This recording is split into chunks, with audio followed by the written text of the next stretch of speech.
Assalamu alaikum wa rahmatullahi wa barakatuh. Good morning, habari za asubuhi. Breakfast show hii leo ni tarehe 28 mwezi wa 7 mwaka 2023. Habari gani mpenzi mtazamaji wa Channel 7 News TV na Kenya News Alert? Buheri wa afya. Kama uko buheri wa afya basi tuseme amen.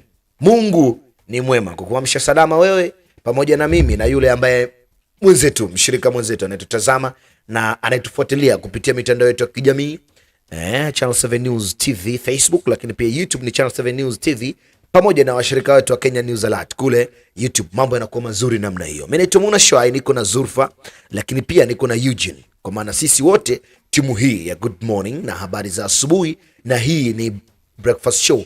Tumekuja kukuandalia kile ambacho tunakuandalia siku hii ya leo, si ndio Lakini mengi na mazuri tunajadili leo hii hapa. Tutaangalia habari mbalimbali nchini na nje ya nchi, lakini kuangalia zile habari za kitaifa na kimataifa, habari za michezo, biashara, burudani na dondo. Si ndio? Niko na Bi Zulfa mzuri, tuko naye hapa ndani. Mambo yake ni mazuri kabisa, yuko super. Itosha kusema hivyo, yani yuko super. Maana ukimtazama mwenyewe wanaona geri. Si ndio Basi leo hii ni Ijumaa. Wanakuambia Ijumaa makbur kabisa, Ijumaa munahware kwa wale ndugu zetu wa Islam. Basi muone Ijumaa mubarak. Lakini ndugu zetu wa Kristo pia na wao pia wanatusupport sisi, kwa maana sisi tuko pamoja na wote, si ndio? Manake tuko na habari nyingi sana kupitia magazeti tofauti, na hizi habari zimeshika vichwa nchini na nje ya nchi. Lakini wanakuambia moja kati ya vichwa vya habari ni wapwani wa mtunuku sifa Rais William Ruto. Lakini habari nyingine nasema Ruto afungua jengo la miaka 2 kule Lamu.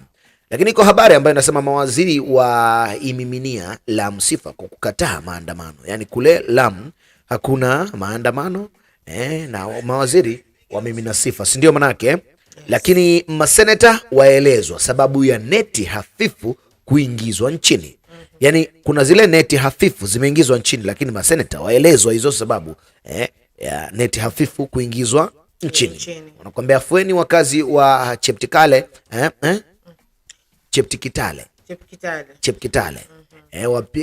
wakiahidiwa kituo cha polisi. Maanake sasa kutakuwa na kituo cha polisi kule. Hizo na habari zingine nyingi sana zikiwemo habari za michezo na burudani tutakuletea hapa kupitia Channel 7 News TV live kabisa kupitia Facebook na YouTube. Lakini Kenya News Alert pia tuko live kabisa. Masuala yetu yale bungeni kule, bungeni jana kiliumana. Bunge la 13 liloendelea pale jijini Nairobi. Mambo yalikuwa sio mambo kwa kweli. Mambo hayakuwa shwari. Huku akisimama mbunge wa chama hiki, akisimama mbunge wa chama hiki, basi kuna kuwa na ile vurugu kweli. Yani mambo yalikuwa mazuri, na hivyo ndivyo ambavyo tunaanza na Zulfa. Tukianza na habari ya kwanza, wapwani wa mtunuku sifa Mheshimiwa Rais. Tumepata kuona Mheshimiwa Rais William Ruto baada ya kutoka nchini Tanzania, ziara yake akahamishia kule Lamu, si ndio Sasa kule Lamu mambo yalikuwa sio haba, mambo yalikuwa ni mazuri kweli. Hebu tutazame hiyo habari kwa kina zaidi. Ahadi nono za Rais William Ruto wa kaunti za pwani zinazidi kufufua matumaini miongoni mwa wananchi wanaodai kuwa endapo zitatimizwa basi ukanda wa pwani utakuwa eneo bora la kuishi. Katika ziara ya Lamu Alhamisi, Rais Ruto alifichua kuwa serikali yake tayari inafanya juu chini kuboresha sekta kadhaa ambazo ni uti wa mgongo kwa uchumi wa kaunti za pwani, hasa uvuvi. Kwa mujibu wa Rais Ruto, takriban shilingi milioni 550 zitakabidhiwa sekta ya uvuvi kwa kaunti za pwani zenye ziara yake mkutano eneo hilo kwa minajili ya kupanua sekta hiyo muhimu ambayo imeajiri wakazi wengi. Ndio, hiyo ni habari ambayo imeshika vichwa vya magazeti mengi. Wapwani wa mtunuku sifa Rais William Ruto. Lakini hapa nakwambia pia umezungumzia hii ya minajili ya kupanua sekta hiyo muhimu ambayo imeajiri wakazi wengi, si ndio? Wakazi wengi wameajiriwa kwenye hii kitu. Lakini bwana Mheshimiwa Rais William Ruto alisema pia baadhi ya fedha hizo zitaenda makundi ya wavuvi, hasa kwenye kaunti ya Lamu, Tana River, Kilifi, Mombasa na Kwale.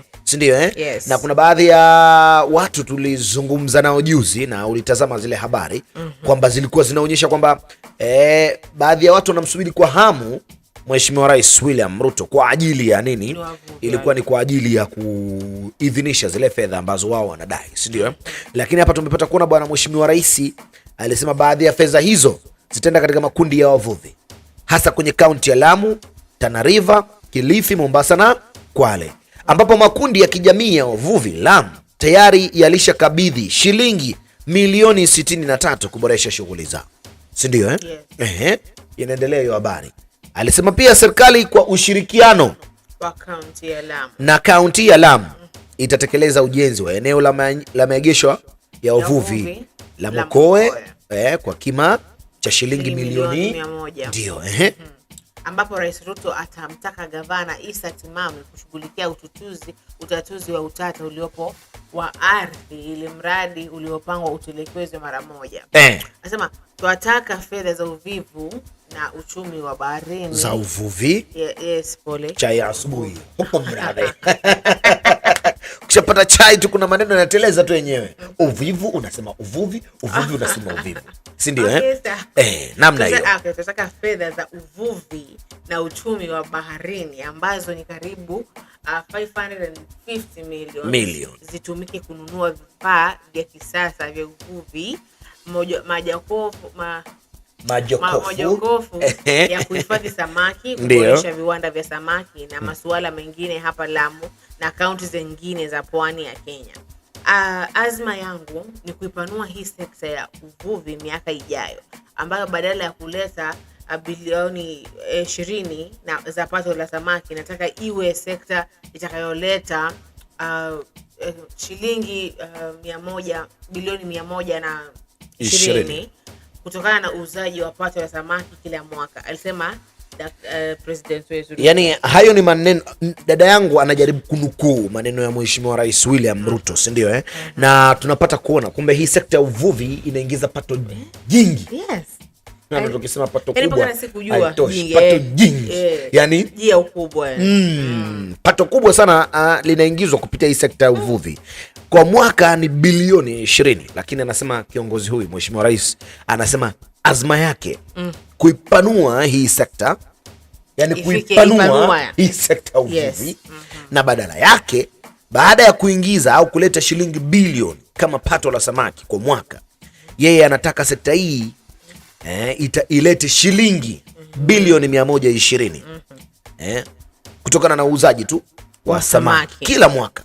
Amesema maneno hayo Mheshimiwa Rais William Ruto, si ndio Lakini pia alisema serikali kuu inaboresha miundombinu inayoambatana na uvuvi, akitaja kuwa shilingi milioni 300 tayari zitatolewa mwezi huu kushughulikia ukarabati na uendezaji wa ujenzi wa maegesho makuu ya samaki ya Liwatoni, kaunti ya Mombasa, si ndio?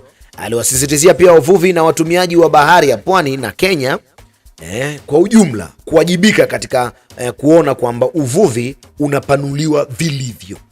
Sasa huu uvuvi unapanuliwa vilivyo, tafsiri yake ni kwamba watu wanapaswa kuwajibika kutunza zile pwani, zile fuko kuzitunza, bahari yetu kuitunza, bahari zetu kuzitunza vizuri.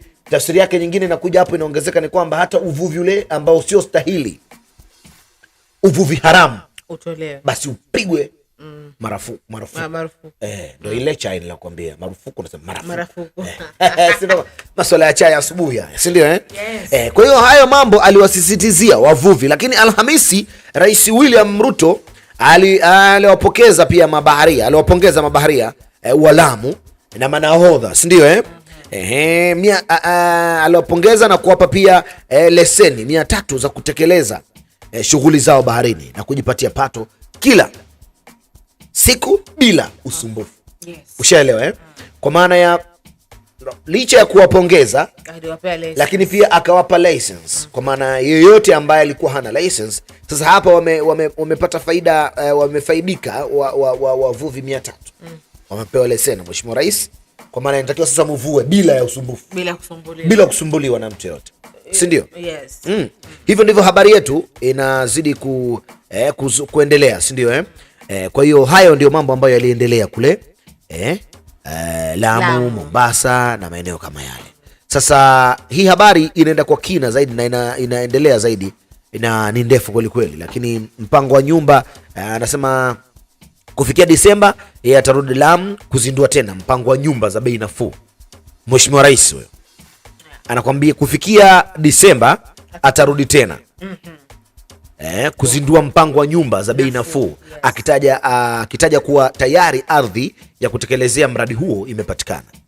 Yani hili jambo baada ya kugusia swala la nyumba za bei nafuu, Rais William Ruto alisema kwamba atarudi tena Disemba ili kuweza kuzindua huu mpango wa nyumba za bei nafuu. Mpango wa nyumba za bei nafuu utaleta ajira tele kwa vijana hapa Lamu. Isitoshe, nitashirikiana na magavana ikiwemo Isa Timami wa Lamu ili kuendeleza mpango wa kujenga mji wa kisasa mji wa kisasa kiviwanda katika kila kaunti. Gavana wa Lamu tayari ametenga shilingi milioni 100 kufanikisha mpango huo, na mimi pia kama serikali kuu nitatoa shilingi milioni 250 kupitia jeki kufaulu kwa mpango huo.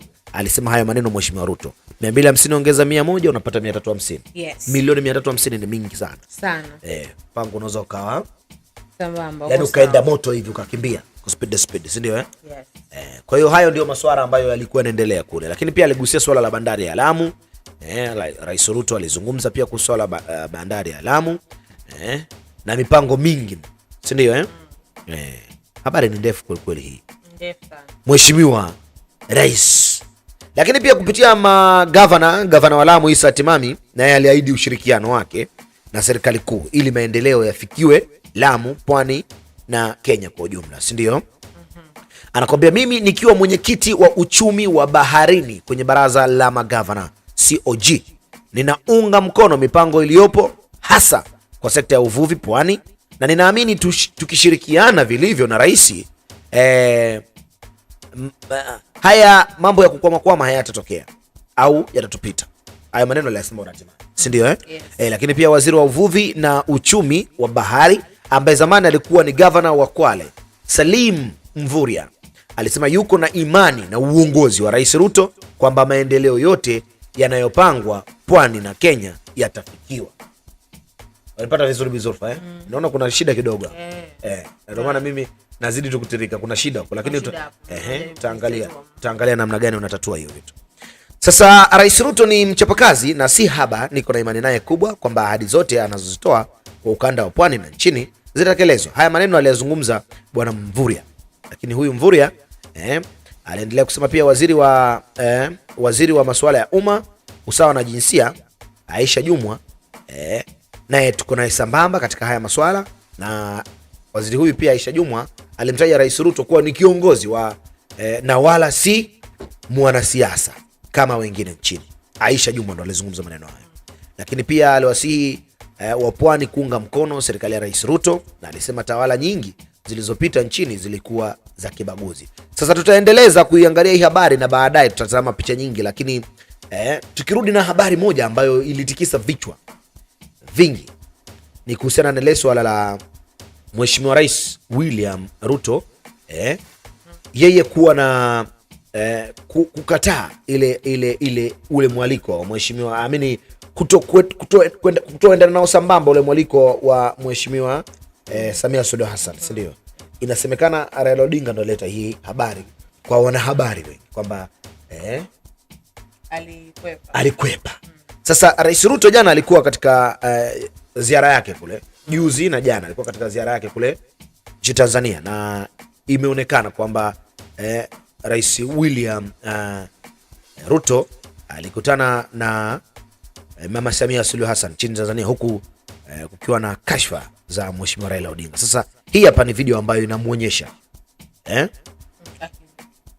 sawa, tutaangalia hapo baadaye, tutawaonyesha hapo baadaye video ambayo inaonyesha, lakini tutakufikishia hiyo na bado tukiendelea kwenye habari hiyo Rais William Ruto hakuweza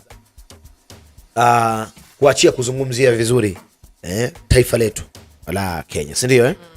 Alizungumza hayo akiwa na akiwa katika ule mkutano ambao uliandaliwa kule wa viongozi Afrika kule nchini Tanzania, uliofanyika kule nchini Tanzania na mambo kadha wa kadha. Lakini pia katika habari hiyo bado Mama Samia Suluhu Hassan aliweza kuketi naye, japo kashfa ziliibuka au zilizuka, si ndio? Yes. Lakini bado haikuweza kushindwa kufanya ule mkutano au kushindwa kufanya kile kikao, si ndio? Lakini pia tulipata kuona hiyo habari imeenda kwa kina zaidi baada ya kuona Jumatano siku ya juzi Bwana Hussein Mohamed msemaji wa Ikulu alivyoizungumzia kwamba ilikuwa sio kweli kwamba Mheshimiwa Rais wa Jamhuri ya Muungano wa Tanzania Mama Samia Suluhu Hassan kweli alikuwepo wiki mbili, lakini haikuwa ziara rasmi ya serikali, ndio. Kwa hiyo habari ilizidi kutikisa vichwa, ndio maana watu wakaona hapana, lazima tujue kwa undani ipo vipi. Lakini huyu msemaji wa Ikulu Bwana Hussein Mohamed alizungumza kwamba serikali ilipuzia mbali madai ya kiongozi wa ODM Bwana Raila Odinga kwamba Mheshimiwa William Ruto akatae kukutana na Rais Suluhu. Haikuwa kweli. Ndivyo alivyozungumza Bwana Hussein Mohamed. Yes. Lakini pia mimi ndo leso nilikuuliza jana. Nikakwambia kama unaona rais amkaribishe rais mwenzio huku, alafu rais awepo huku, alafu mambo yasiwe sawa. Yani mambo yasiwe mambo. Isingewezekana. Yani ndio nilikwambia hiyo jana. Yani naona kama ni habari, lakini habari hii ipo kama haina nguvu, haina nguvu pale. Sababu ndio ule alikuwa anasema haikuwa, it wasn't planned. It wasn't planned. Alikuwa shughuli yake na vitu kama hivyo. Kwa hiyo hii hapa ni video ambayo inaonyesha Mheshimiwa Rais William Ruto akiwa kule nchini Tanzania na mapokezi yake na vitu kama hivyo. Karibu sana kutazama video hii.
Is coming. Let's put our hands together for His Excellency William Ruto, President, Republic of Kenya.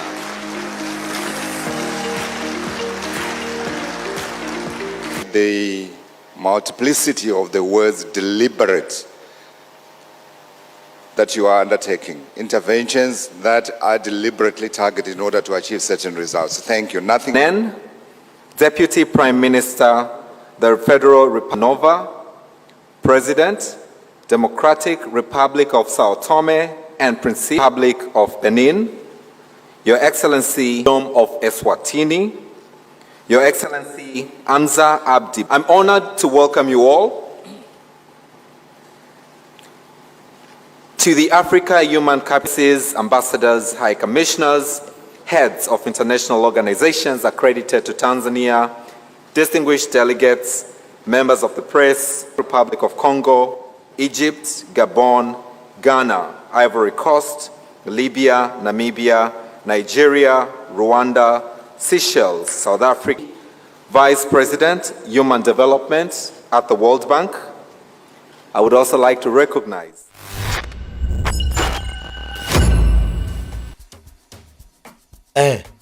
Hivyo ndivyo mapokezi ya Mheshimiwa William Ruto kule nchini Tanzania. Na wanalipitishwa kwenye lile daraja lile. Yes. Tanzanite nini mnaitwa lile? Tanzanite Bridge. Tanzanite Bridge. Ampitishwa kule mpaka Ikulu. Maana hii ni Ikulu sasa ya Magogoni, Dar es Salaam. Nchini Tanzania bana kuna Ikulu ya Ikulu ya Chamwino Dodoma na Ikulu ya Magogoni pale Dar es Salaam. Kwa hii ilikuwa ni Dar es Salaam hii, na ndio maana tunaona anapita kwenye lile daraja ambalo limejengwa chini ya bahari, juu ya bahari. Moja kati ya daraja ambalo linakuvutia sana pale.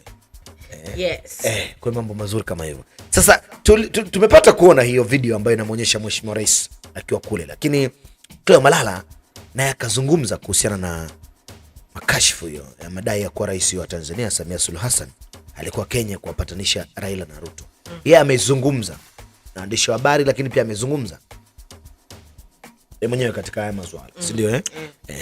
Kwa tumuangalie SG huyo bwana Cleo Malala akizungumzia hili swala. Amelizungumzia vipi? Tusijue amesema nini. Hii hapa video inamuonyesha hapa.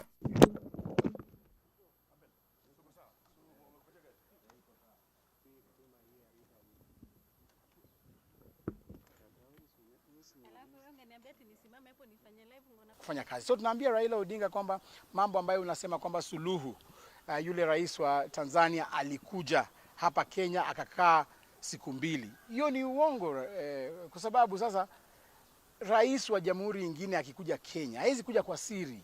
Anakuja, anapokelewa, dunia nzima inajua kwamba rais amekuja. Na pale penye anatoka, rais akitoka kwa nchi yake haizi toka kwa nchi yake bila watu wa nchi yake kujua kwamba ametoka. Kwa mfano, juzi mmeona rais akienda Tanzania. Kenya nzima ilijua, idara za polisi zilijua, kila mtu alijua kwamba rais wetu ametoka. So haiwezi kuwa rais wa nchi nyingine anakuja na sneak in unasema kwamba tulikataa kuona rais wa nchi nyingine.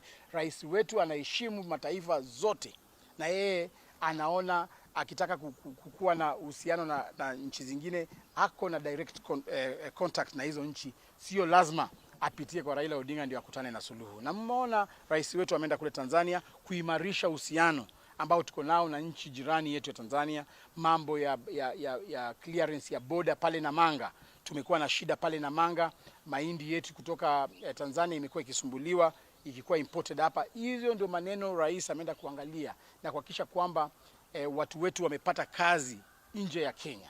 So sisi tunasema tu kwamba Azimio tuliwaalika katika bipartisan talks na wakakataa kukuja. Walikuja pale wakakimbia wakarudi kwenye street. Tunawaambia sasa, kwa sababu mmeona kule maandamano haisaidii, rudini tena tuongee. Sisi bado tuko tayari kuongea na nyinyi in a structured way. Tukae pale kwa bipartisan talks, tukae pale kwa bunge, watu wasemezane kama kuna changes zozote. Sisi ni watu ambao tunaongozwa na kiongozi ambaye anasikia watu wengine. William Ruto anasikiza maoni ya watu wengine. So tungependa yale maoni yenu ya kusaidia Kenya, tuko tayari kuyasikia kama serikali na tutatekeleza so long as ni maneno ambayo Hivyo ndivyo Mheshimiwa Cleo amezungumza na waandishi wa habari juu ya hayo masuala mazima ya Samia Suluhu Hassan na Rais William Ruto. Na vitu kama hivyo. Kwa hiyo ni mmoja ya interview yake, au ni moja kati ya ile video ambayo amezungumza. Lakini ipo nyingine hii hapa kimuonyesha tena Cleo Malala amezungumzia tena swala hilo, ameeleza deeper, anaeleza ndio tu Wakenya tuelewe.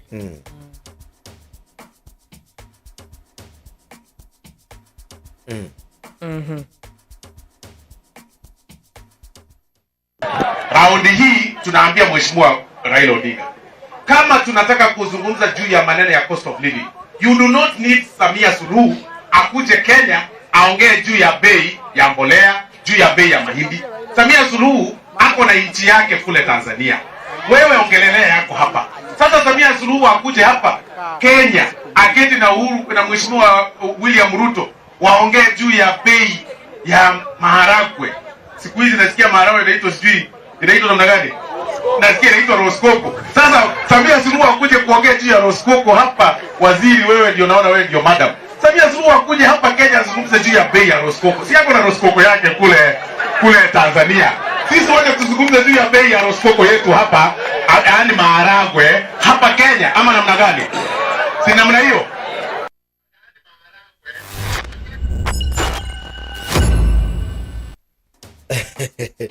Anazungumza kwa uchungu na anakuambia Samia Suluhu Hassan anaacha afuatilie mambo yake kule Tanzania.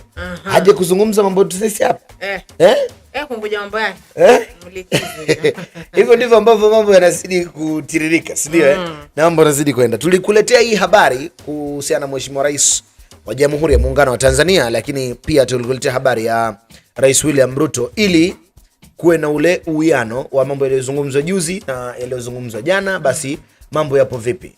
Juzi ilisemekana Mheshimiwa Raila Amolo Odinga amezungumza kuhusu Rais Samia Suluhu Hassan, lakini akiwa Tanzania Rais Ruto alitweet, lakini pia jana tukaona taarifa ambayo mheshimiwa msemaji wa Ikulu pale Bwana Hussein Mohamed naye alizungumza kuhusiana na haya mambo ni ya kupuuzwa, yasifuatiliwe. Sababu Rais Samia alikuwepo ndio Kenya, lakini alikuwa kwa mambo yake. Si ndio? Sasa hivyo ndivyo ambavyo mambo yalikuwepo, si ndio? Lakini tunapozungumzia hii habari ya pwani, kwa maana ya kule Lamu, Mombasa, mambo yalikuwa mazuri namna hiyo. Lakini pia Mheshimiwa Rais William Ruto alizindua miradi mbalimbali na kuzungumza vitu vingi tofauti. Na magavana wale wa Lamu pia walizungumza. Gavana wa Lamu yule Isa Tami naye aliahidi ushirikiano mkubwa na mambo kama hayo. Lakini viongozi baadhi kina Aisha Jumwa na walikuwepo pale na mambo kama hayo. Kwa baadhi ya viongozi na walizungumza. Sasa Rais William Ruto akiwa kule kwanza amewasifia sana wananchi wa Lamu na vitu kama hivyo, lakini pia amezungumza kuhusiana na maandamano yameharibu sifa kubwa ya Kenya. President Ruto amezungumza hivyo kwamba maandamano yameharibu sifa nyingi sana za Wakenya, si ndio? Sasa moja kati ya habari ambayo imetikisa na ilitikisa vichwa vingi ni kuhusiana na masuala maandamano na kuharibu miundombinu na vitu kama hivyo. Sasa ipo video ambayo inamuonyesha Mheshimiwa Rais William Ruto akizungumzia hii hali ya maandamano kuharibu miundombinu nchini, si ndio? Yes. Lakini pia Mheshimiwa Rais amegusia kwa upana sana ushirikiano baina ya viongozi na wananchi na wananchi na serikali. Yes. Si ndio? Yes. Wananchi wanapaswa kutoa ushirikiano mkubwa kwa serikali. Sababu serikali inajaribu kufanya makubwa katika juhudi katika ujenzi wa taifa. Sasa ikitokea serikali inafanya juhudi katika ujenzi wa taifa, maana yake ni kwamba kinachostahili pale ni kufahamu kushirikiana namna ya ushirikiano na serikali. Yes. Si ndio? Video ipo inamuonyesha Mheshimiwa Rais akiwa kule Lamu, si ndio? Yeah. Sasa hiyo ni video inaonyesha Mheshimiwa Rais hapa akiwa kule Lamu kwa ajili ya uzinduzi wa mambo mbalimbali, lakini pia akizungumzia kuhusiana na maandamano na kuongea na wavuvi na vitu kama hivyo. Vitu vingi sana alifanya, vitu vingi sana. Yes. Sasa karibu kutazama hii video ambayo inamuonyesha Mheshimiwa Rais William Samuel Ruto akiwa kule Lamu na kuzungumzia haya masuala mazima ya maandamano yanaharibu uchumi wa taifa letu na yanaiharibia pia kuharibu sifa ya taifa letu la Kenya. Haya mipango ingine yote tutashirikiana na tutafanya kazi hiyo kwa pamoja. Wiki iliyopita alinitumania kukakuja special envoy kutoka China. Akuja akanieleza, sasa ulikuwa umetumana. Waziri alikuja, tukakubaliana tutasaidiana katika zile barabara ambazo tunataka kufanya upgrading, kama hii ya kutoka hapa kwenda Garissa tuweke lami na zile zingine. Lakini nimeona majuzi zile tulijenga mbeleni mnazibomoa, zingine mnachoma. Sasa akanitumania kuniuliza, wale niliwatuma walimwambia vizuri ni kujenga tunataka kujenga ama ni kubomoa tunataka kubomoa? So mnaona ile hasara tunapata na hii mambo ya maandamano, kwa sababu sasa walikuwa wanaona sijui barabara gani imewakishwa moto, sijui tairi imewekwa wapi, sijui gani inavunjwa, sijui nini. Mheshimiwa Rais Samuel Ruto akiwa katika vazi lake lile, shati fulani hivi ya kibare, shati fulani hivi, anaenda kuzungumza na wavuvi. Hoja kule kuna joto, lazima ile na mavazi suti. Mheshimiwa Rais sio suit muda wote suit. Ametoka kwenye mkutano huko na baadhi ya viongozi Afrika akiwa katika mavazi ya suti na vitu kama hivyo. Sasa pale naenda kuzungumza na wananchi tu, wananchi wangu wa kawaida wa Lamu. Basi ngoja nivalie tu hivi namna hivi na vazi la kupendeza kabisa, na tumeona mambo yamekuwa mazuri. Sasa hiyo ni video ambayo inamuonyesha Mheshimiwa Rais William Ruto akizungumza kuhusiana na haya masuala. Lakini kuna ile ya Governor Abdul Swamad wa Azimio. Abdul Swamad ni governor lakini pia ni wa Azimio. Lakini ameongea yani ameongea macho kwa macho kwa Mheshimiwa Rais pale akiwa Lamu pale. Amezungumza. Sasa mengi ambayo yanaendelea hapa ni namna viongozi, si ndio, wa taifa hili la Kenya wakitoa ushirikiano na serikali kwa ujumla. Sasa hii hapa video inamuonyesha Governor Abdul Swamad wa Azimio pale. Ni wa Azimio. Akiongea na Mheshimiwa Rais macho kwa macho. Huyu ni governor wa Lamu. Lakini kupitia tiketi ya huko sasa. Lakini anaongea macho kwa macho na Mheshimiwa Rais. Msikilize governor hapa alafu tutajua tunakuja na nini. To change the narrative of manake you're one individual, you're running a government which has 47 counties. I can assure you, kila unapokwenda kila moja anakuambia kwetu hivi, kwetu hivi, kwetu hivi. Maybe it is time we need to change the narrative on how we should empower counties to be able to stand on their own, so that kesho wewe ukija tukwambie sisi tumefanya tayari wenyewe hivi na hivi na hivi, na wewe tunakuomba sasa ikiwa utaongeza itakuwa ni ya ziada. Na mimi naona itakuwa ni legacy that you will leave behind, that you are able to empower counties kuweza kuyafanya haya yote. Wakati nilipokuwa mjumbe, nilipokuwa mwenyekiti wa Public Investment Committee, nakumbuka wazi tukiangalia hesabu za LAPSSET, wabunge kadhaa waliuliza kwa nini haya majina hatuyajui, na mimi ni katika mmoja niloweka sahihi ya kuacha kwake mpe mwenyewe, ya kwa hizi ni sawa kwa sababu walioathirika ni watu wa Lamu, zile scholarship wapatiwe watu wa Lamu na hata ile report. Kwa hivyo ikiwa dadangu pengine ameambiwa vingine, report yenyewe from LAPSSET at the Auditor General's office, those names are clearly indicated that those are residents of Lamu na walichaguliwa kupitia mwenendo wa kukaa na viongozi wa mashinani. Kwa hivyo ningeomba waweze kuliangalia. Mambo ndo hayo. Si ndio? Kiongozi huyo Abdul Swamad wa Azimio pale akiongea na rais macho kwa macho, ana kwa ana, uso kwa uso. Lakini hiyo haifanyi serikali kubaki nyuma kusikiliza wananchi na kubaki nyuma kusikiliza maendeleo ya sehemu fulani. Kwamba tu vyama vikiwa tofauti manake wote wanajenga kitu kimoja, si ndio? Sasa Governor Abdul Swamad naye alipewa neno na Aisha Jumwa. Aisha Jumwa alimpa neno governor. Akamsihi, akamwambia Governor Abdul Swamad wachana kabisa na Raila Amolo Odinga. Kabisa. Wachana naye. Maana imani yake huyu inamtuma hakuna mahali Raila atawapeleka watu wa Lamu. Hiyo ndo imani ya CS Aisha. Anakuambia hakuna mahali Raila Amolo Odinga atawapeleka watu wa Lamu. basi achana naye. Na akazungumza mengi. Tulikuwa naye sijui tangu mwaka gani, lakini hakuna chochote. Tushike mkono Rais William Ruto, akazungumza mengi. Kwa hiyo CS Aisha Jumwa naye alizungumza hapa. Bado tuko Lamu pale, kwa hiyo lazima utazame hizo video mbalimbali za na mambo kama haya. Hii hapa video, mtazame CS Aisha. Niwapongeze kwa sababu gavana amesimama kidete na akasema masuala ya maandamano hakuna. Mimi nataka nikupongeze gavana. Mwisho wa tamu yako ama counties hazitahesabiwa kwa maandamano, zitahesabiwa kwa maendeleo ambayo waliletea watu wao.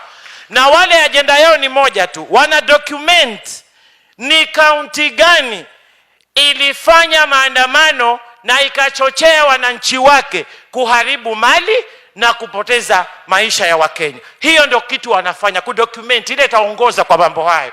Na ndugu yangu Abdulswamad yuko hapa. I hope you have learned something from Governor Timani. Tuachane na story hii. Pwani tumemsupport Raila Odinga miaka nenda miaka rudi. Tulianza kubadilisha wakati wa William Ruto na hakuna siku tulifanya maandamano. Kwa hivyo huluka yake isiwe yetu. Sisi ni watu wastaarabu sana. Ni kweli ama si kweli? Wapwani ni kweli ama si kweli? Yeye anachokitafuta anakijua yeye mwenyewe. Na Mheshimiwa Rais hata simama akasema, lakini anajua wazi hazungumzii maneno ya unga, kwa sababu kushukisha unga si kuvaa kofia. Mipango ya kushukisha gharama ya maisha iko na William Samoei Ruto na mnaiona. Kwa hivyo mimi nataka niachie hapo, niwapongeze wakazi wa Lamu na yale yote yanayofanyika katika taifa letu hili. Sisi tukiwa pale kama watoto wenu, rais hawezi kutusahau. Nimesikia akisema alikuwa hapa Februari, yuko hapa saa hizi na mwaka hautaisha atarudi tena. Sijui tuambie nini watu wetu, lakini tuanze kujipanga. Watu wakiweka hisa na sisi tunaweka hisa.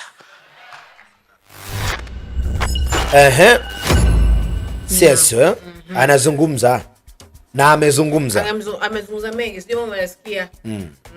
Amezungumza kwa kina sana. Na kikubwa ni kuhusiana na mpango mzima wa kusupport serikali. Lakini kuto kumuunga mkono Mheshimiwa Raila Amolo, yeye anavyosema, na anamsia hapa gavana pia. Lakini anakuambia mpango wa unga na mpango wa nini, lakini sio kuvaa kofia, kupunguza bei ya unga sio kuvaa kofia na vitu kama hivyo. Kwa amezungumza hapa lakini akisema hivyo sio kuvaa kofia na maanisha ni kazi. Tuende tufanye kazi kama nchi. Yes. Aisha Jumwa huyo anazungumza hayo, na amezungumza hayo kuhusiana na masuala mazima ya support kwa Rais William Ruto, na imani yake ipo huko na haoni mahali ambapo Mheshimiwa Raila Amolo Odinga atawapeleka watu wake wa Lamu. Amezungumza ile kwa rafudhi ya kule, nachokiona mie tufanye hivi. Yani kuna namna fulani lugha ameilainisha, ameleta sana, ongea Kiswahili laini. Lamu itapelekwa mbele, lakini namna hiyo kiongozi amezungumza na mambo mazuri hayo. Lakini bado tuko Lamu na tutaondoka Lamu na tutaelekea kwenye maeneo mengine, lakini kwa sasa bado tubaki hapo. Tutazame pia namna ambavyo viongozi wengine wakielezea namna hiyo hapo, si ndio? Kwa hiyo tuko na Aisha Jumwa na hajamaliza. Aisha Jumwa bado alikuwa anaendelea. Sasa Aisha Jumwa tena anazungumza akiwa pale Lamu, anazungumza haya ambayo, na mimi nataka niwaulize swali nyinyi wananchi pamoja na viongozi ambao mko hapa wa Tana River. Tulikuwa tunapiga kura kwa bidii ili tuwe upinzani, ama tulipiga kura kwa bidii ili tuunde serikali? Tulipiga kura kwa bidii tuunde nini? Si ni kweli? Leo serikali, kiongozi, rais na serikali ni nani? Sasa nyinyi watu wa Tana River, ni vipi paka leo bado kunashawishiwa na vishawishi ambavyo havina msingi yoyote?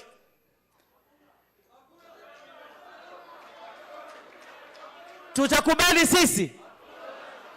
Kwa hivyo gavana, tulipiga kura tuwe serikalini. Serikali hiyo hapo. Wewe unangoja nini?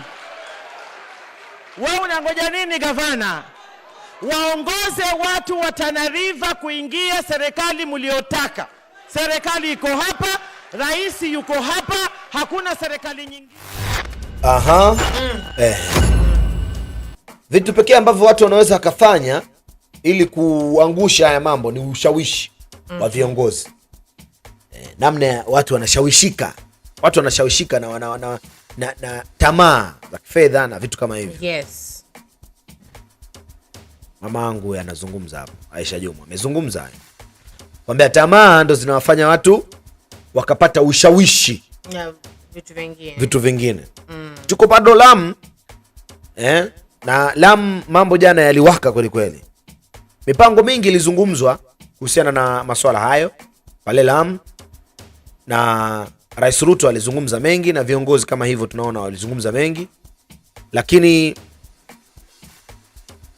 waziri wa masuala ya umma, usawa na jinsia ambaye Bi Aisha Juma alizungumza na mengi hayo, na alimtaja pia Rais Ruto kwa kiongozi. Yeye ni kiongozi na wala si mwanasiasa kama wengine nchini. Yes. Alizungumza hivyo, lakini pia aliwasihi wanapwani hao kuunga mkono serikali ya Rais Ruto, na akisema pia tawala zingine zilizopita nchini zilikuwa zikibagua pwani. Si ndio zilikuwa zikibagua pwani. Si ndio? Lakini pia Ruto amedhihirisha upendo wake kwetu sisi wanapwani. Ndio maneno hayo ya Mheshimiwa Waziri masuala ya umma, usawa na jinsia. Si ndio? Yes. Amedhihirisha upendo wake kwetu sisi wa pwani. Yeye kazuru kila county pwani, kila wakati, na kinyume na utawala kinyume na tawala zile zilizopita. Haya maneno ya Bi Aisha, anazungumza maneno haya, si ndio? Na baadhi ya wananchi waliojiwa na wanahabari wetu pia hawakuficha furaha ya kufuatwa na upendo aliodhihirisha Mheshimiwa Ruto, si ndio? Na wengine walikuwa wakizungumza wako na imani na Mheshimiwa Rais, na ndiye ambaye amekuwa karibu sana na wakazi wa pwani na mambo kama hayo. Kwa hiyo mambo ni mengi yalizungumzwa pale, lakini pia gavana wa Lamu pia amesema hata hiyo uchaguzi wa mwaka 2027 washaamua president ni nani. Yani mwaka 2027 gavana wa Lamu anasema wenyewe washaamua president wao ni nani. Alimtaja ama washaamua. They know. Kwa faida ya mtazamaji hiyo hapo video ambayo sisi Lamu mara hii wakulima wetu watakuwa na bumper harvest ya mahindi na mazao mengine, na badili ya kuvaa masufuria juu ya kichwa kwenda kuandamana, wakulima wetu wako busy wanavuna. Rais, nimekusikia mara kwa mara ukisema tukivaa masufuria juu ya kichwa haitateremsha bei ya chakula, na sisi Lamu tunajua hivyo. Ndiyo maana huku Lamu hujasikia maneno ya maandamano na wala hutasikia. Unajua Waswahili pia wana msemo, kwenye mawimbi ndio kwenye mlango. Hawa wanaokupinga wanajua kuwa program zako zikisucceed 2027 hawana bao, si itakuwa walkover. Mwanzo niwaulize hapa Lamu 2027 si tushaamua president ni nani? Mumeamua mujaamua?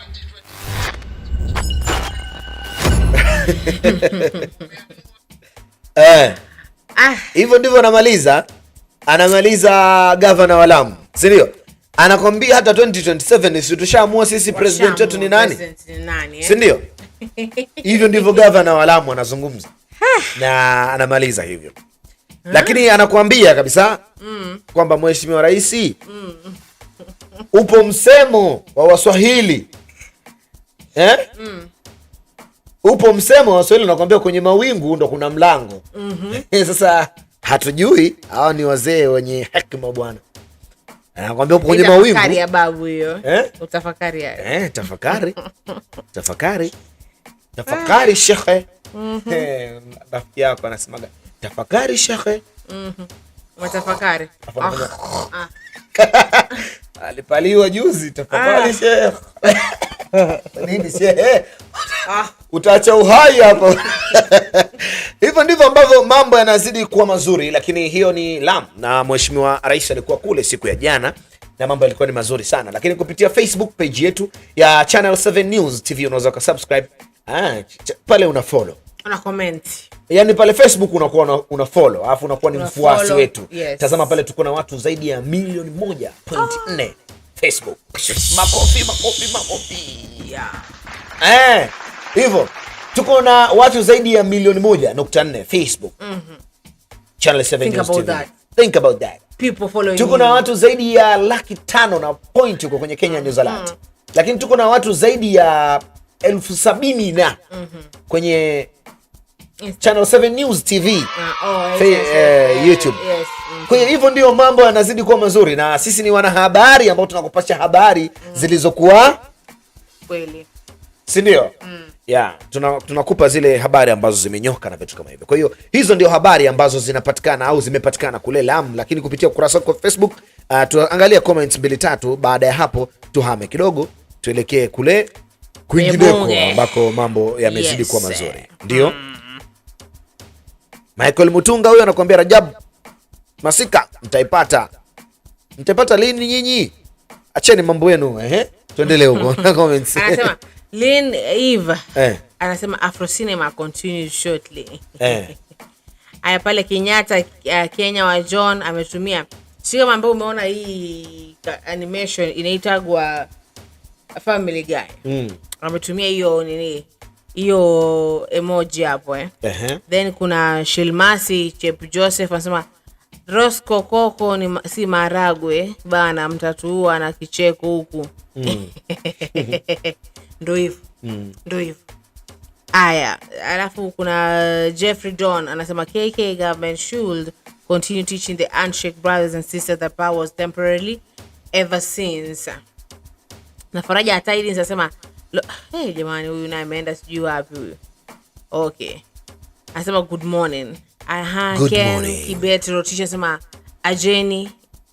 acheni fitina, tutafute suluhu ya Kenya. Anawaambia wale. Rajab Masika anasema good morning. Good morning Rajab. Where are you? Yes, but they say good morning and tell us where you're from. And then kuna Nafraja Tidy anasema why, what's happening up there? I think atakuwa anauliza pale hiyo tumeweka hiyo nini MPs, what happened, why were they chased out? You're about to know, utakwambia too soon, just stay tuned. And hapa kuna Sharo Baro anasema sio Kimau tuned in. Kuna Omondi Evan anasema morning to Nairobi tuned in. Good morning. Yes, kuna Hussein Madi anasema live nikiwa Lamu County. Live akiwa Lamu County. Yes. Hala. Bana Lamu jana mmefaidika na mengi. Ndio maana mpaka kwa live sasa. Yuko live. Jana unajua Lamu jana mheshimiwa pia rais amefungua jengo. Amefungua jengo kubwa sana kule la miaka miwili. Amezindua mradi. Kwa hiyo tumeisoma, lakini kwa undani wa habari hiyo ni kwamba Rais William Ruto ameongoza hafla ya kufunguzwa jumba la makao makuu ya kamishna wa kaunti ya Lamu. Miaka miwili baada ya jengo hilo kuanza kutumiwa. Jumba hilo la shilingi milioni 214 tayari lilikuwa likitumika tangu mwaka 2021 na baada ya ujenzi wake kukamilika, si ndio? Lilijengwa na serikali ya kitaifa kuanzia mwaka 2019 hadi 2020 kabla ya kuanza kutumika mapema 2021. Manake ile jengo limejengwa awamu ya mheshimiwa Uhuru Kenyatta, si ndio? Lakini pia hasa baada ya ofisi ya kamishna wa Lamu kuhamishwa kutoka kisiwa cha Lamu hadi Mokowe ndipo jengo hili lilijengwa. Akizungumza wakati wa ufunguzi wa jengo hilo, Dr. Ruto aliwahimiza maafisa wa utawala na idara za serikali kulitumia vyema kwa kuhakikisha wananchi wanapokea huduma za serikali kama ipasavyo. Msisitizo ipasavyo. Yani wananchi wapate huduma ipasavyo. Yes. Kama serikali inavyoamrisha, si ndio? Lakini idara nyingine ya serikali au idara nyingine za serikali zenye ofisi zake kwenye makao hayo makuu ya kamishna wa county ni zile za usajili wa vitambulisho, kadi ya kuzaliwa, kadi za vifo na kadhalika. Sasa wale ambao pale Lamu, sasa hiyo habari ni kwenu. Kama huna kitambulisho cha kuzaliwa, basi amini kadi ya kuzaliwa, basi uangalie pale namna jengo limefunguliwa jipya, basi na wewe uwe mpya ufuate kadi yako pale. Lakini vitambulisho vile vya usajili wa nanili, usajili wa vitambulisho sasa vile vya taifa na vitu kama hivyo pale. Lakini kadi za vifo na kadhalika zinapatikana pale. Lakini pia anasema nafurahia kufungua makao makuu ya kamishna wenu hapa Lamu mjini Makoe. Mbali na kwamba huduma za serikali tunazihamisha ili kufanya kidigitali, na ni muhimu pia kuwa na ofisi ofisi kama hizi tulizozifungua leo. Lakini liongeza kuwa lazima maafisa wa utawala watakaohudumu kwenye afisi hii wawajibike kwa kuhakikisha wananchi wanapata huduma bora za kiserikali bila malalamishi yoyote. Tuko pamoja Wakati wa ziara hiyo, bwana Mheshimiwa Rais William Ruto alikabidhi hundi ya shilingi milioni 63. Zikitajwa fedha tu dadangwe waguna. Milioni 63. Zikitajwa tu. Sasa unasikia ni pesa gani hizo zinataja wewe? Milioni. Hapo hujasikia eti shilingi 1000. Si 1000 hizi. Kwenye milioni. Milioni tu, mabilioni, milioni. Sasa milioni 60 na 3 hizi zilizungumzwa au zilitajwa na kukabidhiwa. Kwa hizi fedha zilikabidhiwa kwa jamii ya wale wavuvi ambao tumezungumza habari yao. Kwa hiyo anaamini pia itaboresha na kupanua sekta ya uvuvi eneo lote la Lamu kule, si ndio? Sasa wale wavuvi wanapewa hizi hela wazitumie kivyao? Wanapewa kama malipo? Zile zinakabidhiwa kwenye ile mfuko wa uvuvi au kwenye ile sekta. Tunakwambia ukipewa hizi hela wanapewa wao kama wavuvi. Unapewa kwa hiyo chama, lakini kwenye sekta ile ya uvuvi. Hiyo kwenye sekta kuboresha. Kama kuna namna fulani mipango haiendi vizuri pale, maboti sijui yamefanyaje na nini, mambo yanaboreshwa. Sasa naelewa. Nikajua unaniuliza, kumbe unanielezea. Mimi nikajua unaniuliza kwamba hii hela anapewa mvuvi kwa ajili ya matumizi yake binafsi au la. Kumbe unanielezea. Lakini tunachosema ni kwamba ile hela ukishapewa inapitia kwenye mikono yako somehow. Huyu bwana akisikia hili swala tu ndo anapendaga mjadala tuwekea. Sawa, basi itapitia kwa sababu itakupitia. Wewe utakuwa hata ukiambiwa saa hizi tunapewa kwenye hii studio sisi na maproducer wetu na nini tunapewa hizo shilingi milioni 60 na zinapita kwako zinaiko hapa. Sijui eti mic yangu ikiharibika niende ni pale nikuitishe. Kwanza ni mic ngapi zitaharibika? Okay, mnufaika anakuwa ni mvuvi na sekta nzima. Unachokizungumza nimekipata. Kwa maana ya mnufaika wa hizo pesa milioni 63 zikitujia hapa katika sekta yetu hii Channel 7 News TV. Tukikabidhiwa hizo, maana yake taasisi nzima itanufaika kwa maana ya Channel 7 News TV, si ndio? Itanufaika, lakini pia ile ambayo tunaitaga ile Surplus Trends Media. Yani ile ni kampuni yenyewe sasa, Surplus Trends Media. Ile itanufaika. Fungu litakuja hapa. Likija hapa maana yake ni kwamba sasa Eugene anatakiwa aongezewe makoti 3 masuala ya baridi. Maana yake inapita kwake. Unasikia sijui nini. Headphones za huyu bibi ziongezwe zingine, sio shida ziongezwe. Itapita kwako kanunue headphone wewe. Si ndio? Hivyo ndio mambo yanazidi kuwa mazuri, na hii ni Channel 7 News TV, lakini tuko bado Lamu pale ndio tunaona hizo za watu wananufaika na vitu kama hivyo. Lakini ile habari ambayo inasema kuwa mawaziri waimiminia Lamu sifa kwa kukataa maandamano. Tunayo hapa kwamba Lamu imetajwa kuwa county kielelezo kote nchini kwa kudumisha amani na wakazi wake kutoshiriki maandamano ya mrengo wa mpinzani Azimio la Umoja wa Kenya. Sasa mawaziri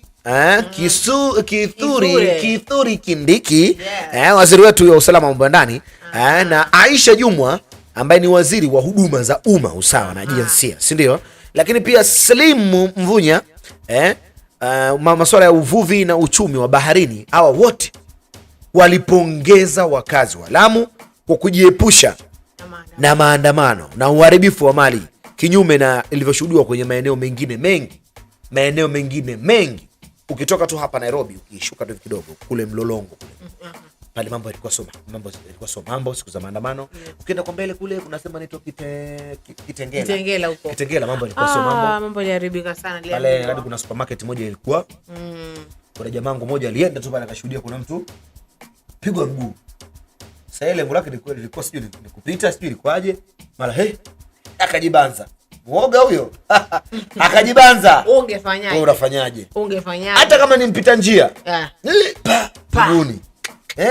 Unaangalia wewe. Ndio huyo jamaa wangu. Simtaje jina hivi. Basi mawaziri hao wamewashukuru sana na kuwapongeza sana wananchi wa Lamu kwa kujiepusha na maandamano. Kujiepusha na maandamano. Kabisa. Hili neno lizungumze kwanza. Kujiepusha.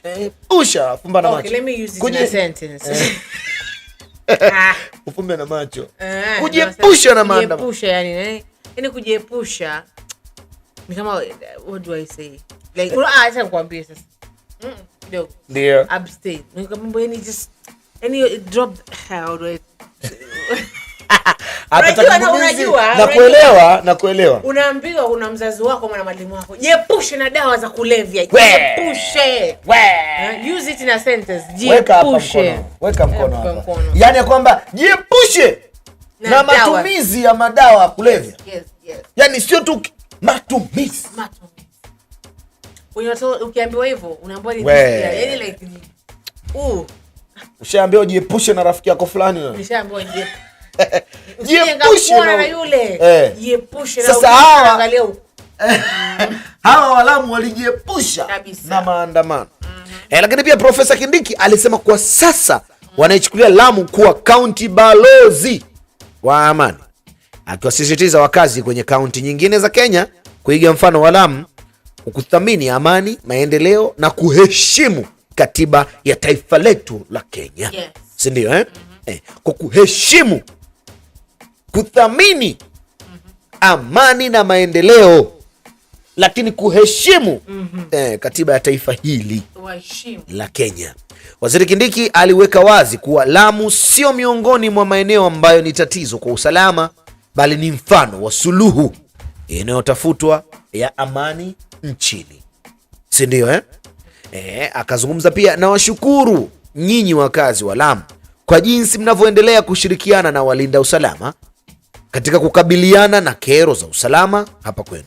Isitoshe, katika kaunti zote 47 za Kenya, Lamu ni mojawapo ya kaunti chache ambazo hazijashiriki maandamano na uharibifu wa mali unaoendelea na wanasiasa pinzani. Nyinyi ni kielelezo na tuendelee namna hiyo ili kusongesha maendeleo ya taifa mbele. Alizungumza maneno hayo Mheshimiwa Profesa Kindiki. Lakini Bi Aisha Jumwa kwa upande wake naye alimsuta kinara wa upinzani Raila Amolo Odinga kwa kukosoa mwelekeo na kutumbukiza nchi katika uharibifu. Hii tushaizungumza. Lakini Bi Jumwa naye pia aliwapongeza wakazi wa Lamu kwa kuhudumisha utulivu na kuelekeza fikra zao katika maendeleo na wala si kuvalia masufuria vichwani na kuandamana kama ilivyoshuhudiwa pande nyingine za nchi. Ndio hiyo habari tulisoma hapo. Lakini pia Bi Jumwa alizungumza pia kwamba nyinyi mwajua kuwa kaunti, nyinyi mwajua mazungumzo ya Lamu. Unajua Bi Jumwa anavyozungumza, anakuambia ngoja nimnukuu anavyozungumza.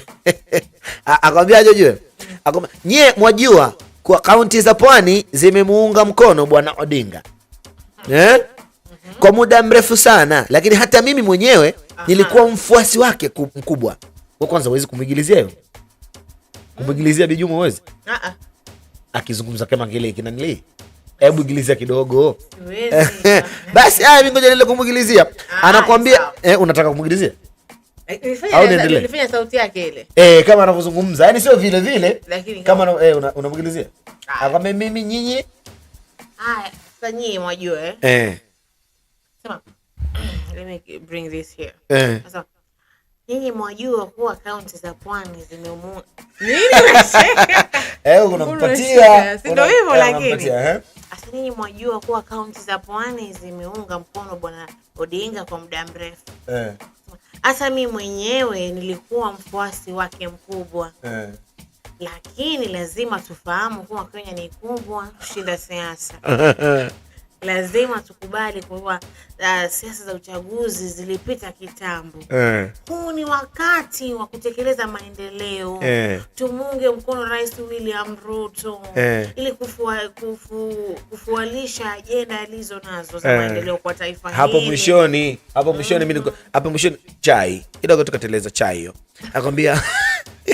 Akwambia tumunge mkono Rais William Ruto ili kufaulisha ajenda alizo nazo za maendeleo kwa taifa hili. Unajua mikono ndio ile. Bijuma, mikono weka wewe sasa. Mikono vipi? Ngoja nifanye. Huu ni wakati. Tumunge mkono. Huu ni wakati wa kutekeleza maendeleo. Tumuunge mkono Rais Ruto. Jamani, ni katika mazungumzo ya hapa na pale, lakini huyo Bijumwa ndivyo Bijumwa anazungumza hivyo. Lakini ni ile tu katika namna fulani. Tunaita art.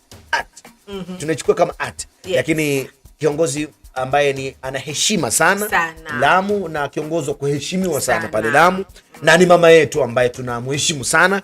Kwa hiyo anazungumza kwa msisitizo na watu wa Lamu na kusema hivyo, nyie mwajua kuwa kaunti za pwani zimeunga mkono bwana Odinga kwa muda mrefu sana, lakini hata mimi mwenyewe nilikuwa mfuasi mkuu au mfuasi wake mkubwa sana. Lakini lazima tufahamu kwa Kenya ni kubwa kushinda siasa. Yaani Kenya ni kubwa kushinda siasa.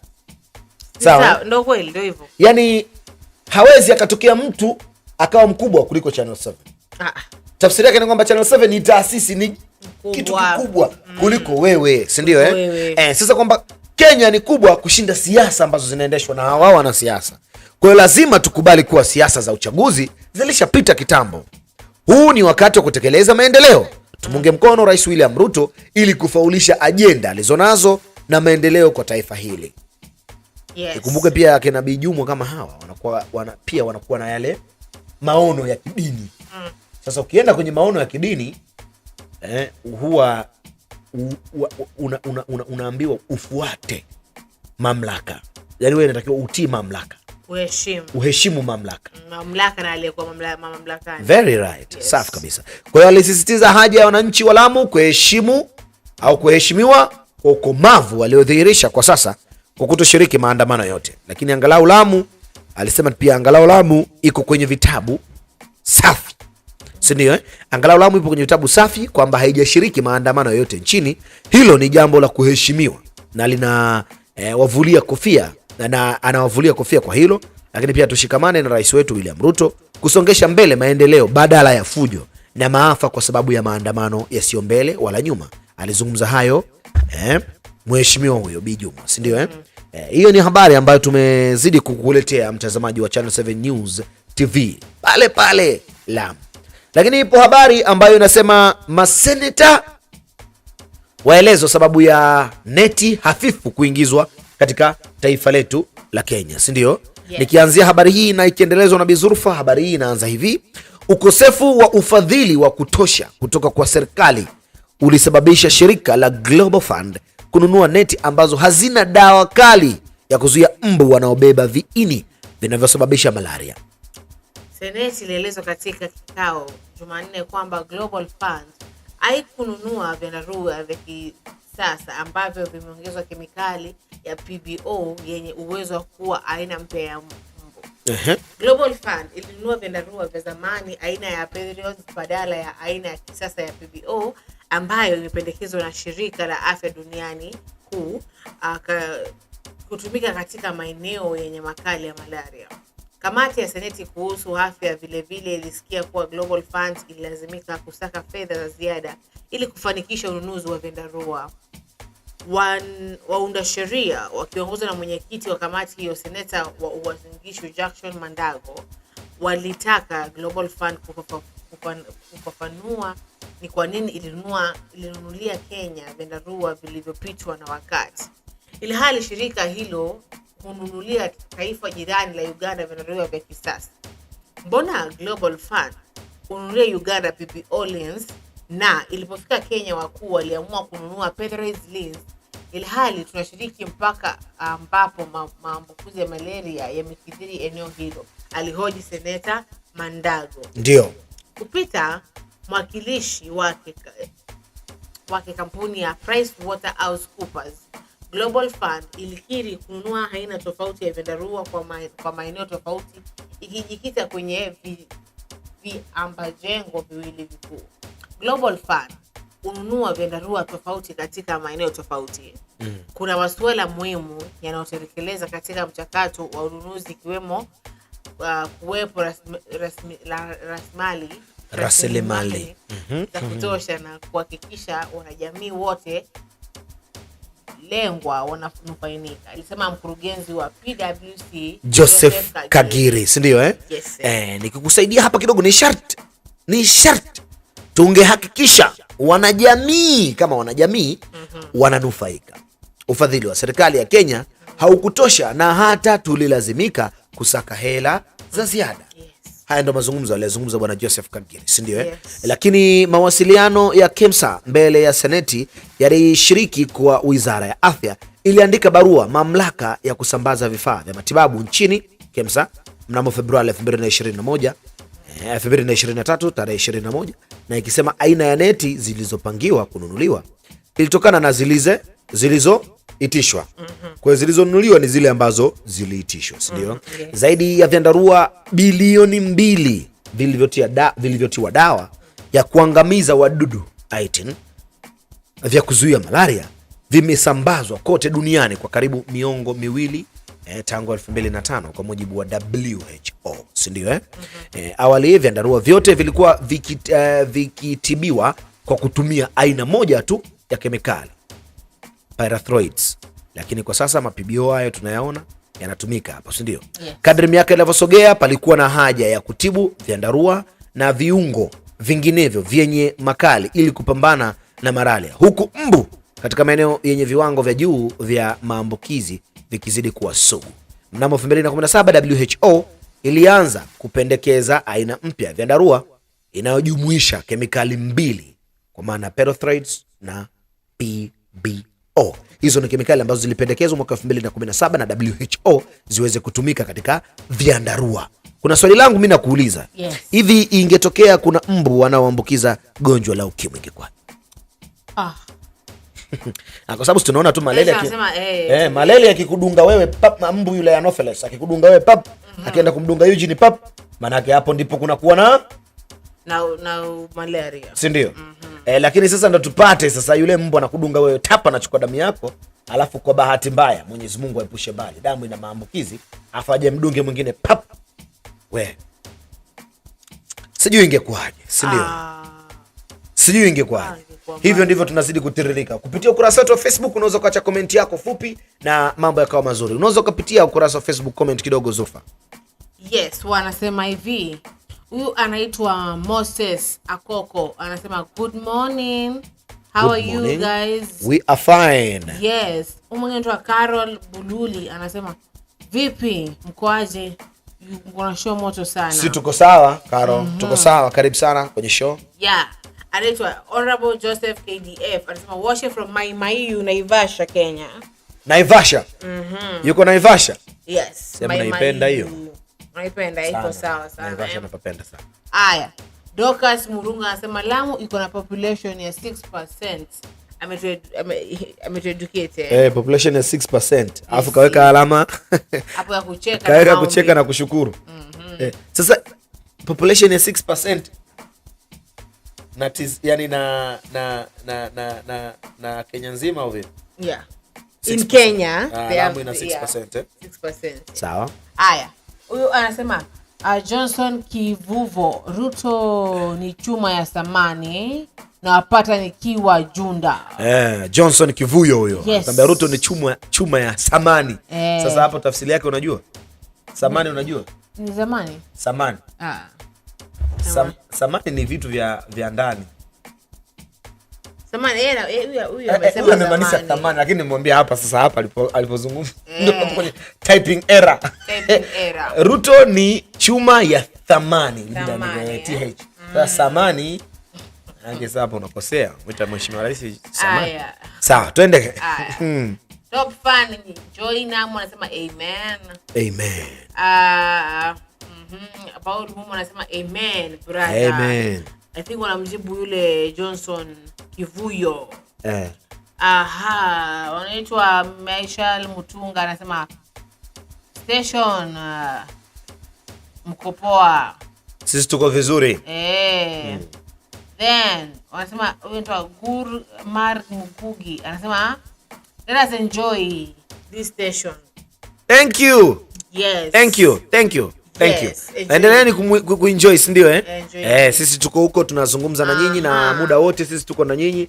Mambo yanakuwa mazuri hivyo na tumepata kuona hapa viongozi wanapongeza Lamu na Lamu iko na nyinyi na kitu kama hivyo na Shakahola ipo huko Lamu. Mambo ni mazuri. Shakahola ikule kule. Shakahola iko kule. Shakahola kule. Kwamba bana mie. Hujui ile. Ushafuatilia? Hivi unaizungumzia ipi? Na ushafuatilia Shakahola gani wewe? Shakahola ile. Mimi niko huku Shakahola kwa mchungaji. Najua. Nyie pikeni tembele huko. Siala nini? Kuna habari inaonyesha habari picha inamuonyesha kamanda mmoja. Mimi nipo huku kwa mchungaji tunamsubiri Yesu sie. Yule Yesu alikuja. Tunasubiri Yesu arudi. Sisi tuko Shakahola kwa mchungaji Makenzi tunafunga siku 40. Unaona kuna msamaki mmoja hivi umekaa kwenye sahani, mtu yuko na msamaki afu unaona mikono tu mtu ananyofa minofu, anapiga simu. Sema ndio amefunga. Tuko huko Shakahola tunamsubiri Yesu tumefunga. Niendeleeni huko nyumbani vipi huko? Watu wanakula tembele rafiki yangu. Tunakula tunahitaji wale. Mtu anaamka na waru. Na waru, anakula tembele na waru na ugali. Wewe unasema hapo kwa Shakahola kwa mchungaji Makenzi. Tupo huku tumefunga sisi tunamsubiri Yesu huku Shakahola. Mchungaji Makenzi. Hivyo ndivyo mambo yanaendelea, lakini all in all sisi tuko hapa mpaka majira ya 4 asubuhi. Taarifa ambayo inaonyesha habari picha kuna magwanda ya polisi anakuambia fueni wakazi wa Chepkitale wakiahidiwa kituo cha polisi, si ndio? Bibi huyu kicheko kimemzidia mpaka joto. Hebu tulia bana, Shakahola tutaenda tu sisi. Lazima tukamsubiri Yesu. Lazima. Sasa afueni wakazi wa Chepkitale wakiahidiwa kituo cha polisi. Anakuambia ni afueni kwa wakazi wa Chepkitale kata ya Kaptama. Kaptama eneo bunge la Montelgon kule baada ya kamishna wa kaunti ya Bungoma Thomas Sankei kutangaza kuwa serikali itajenga kituo cha polisi katika eneo hilo.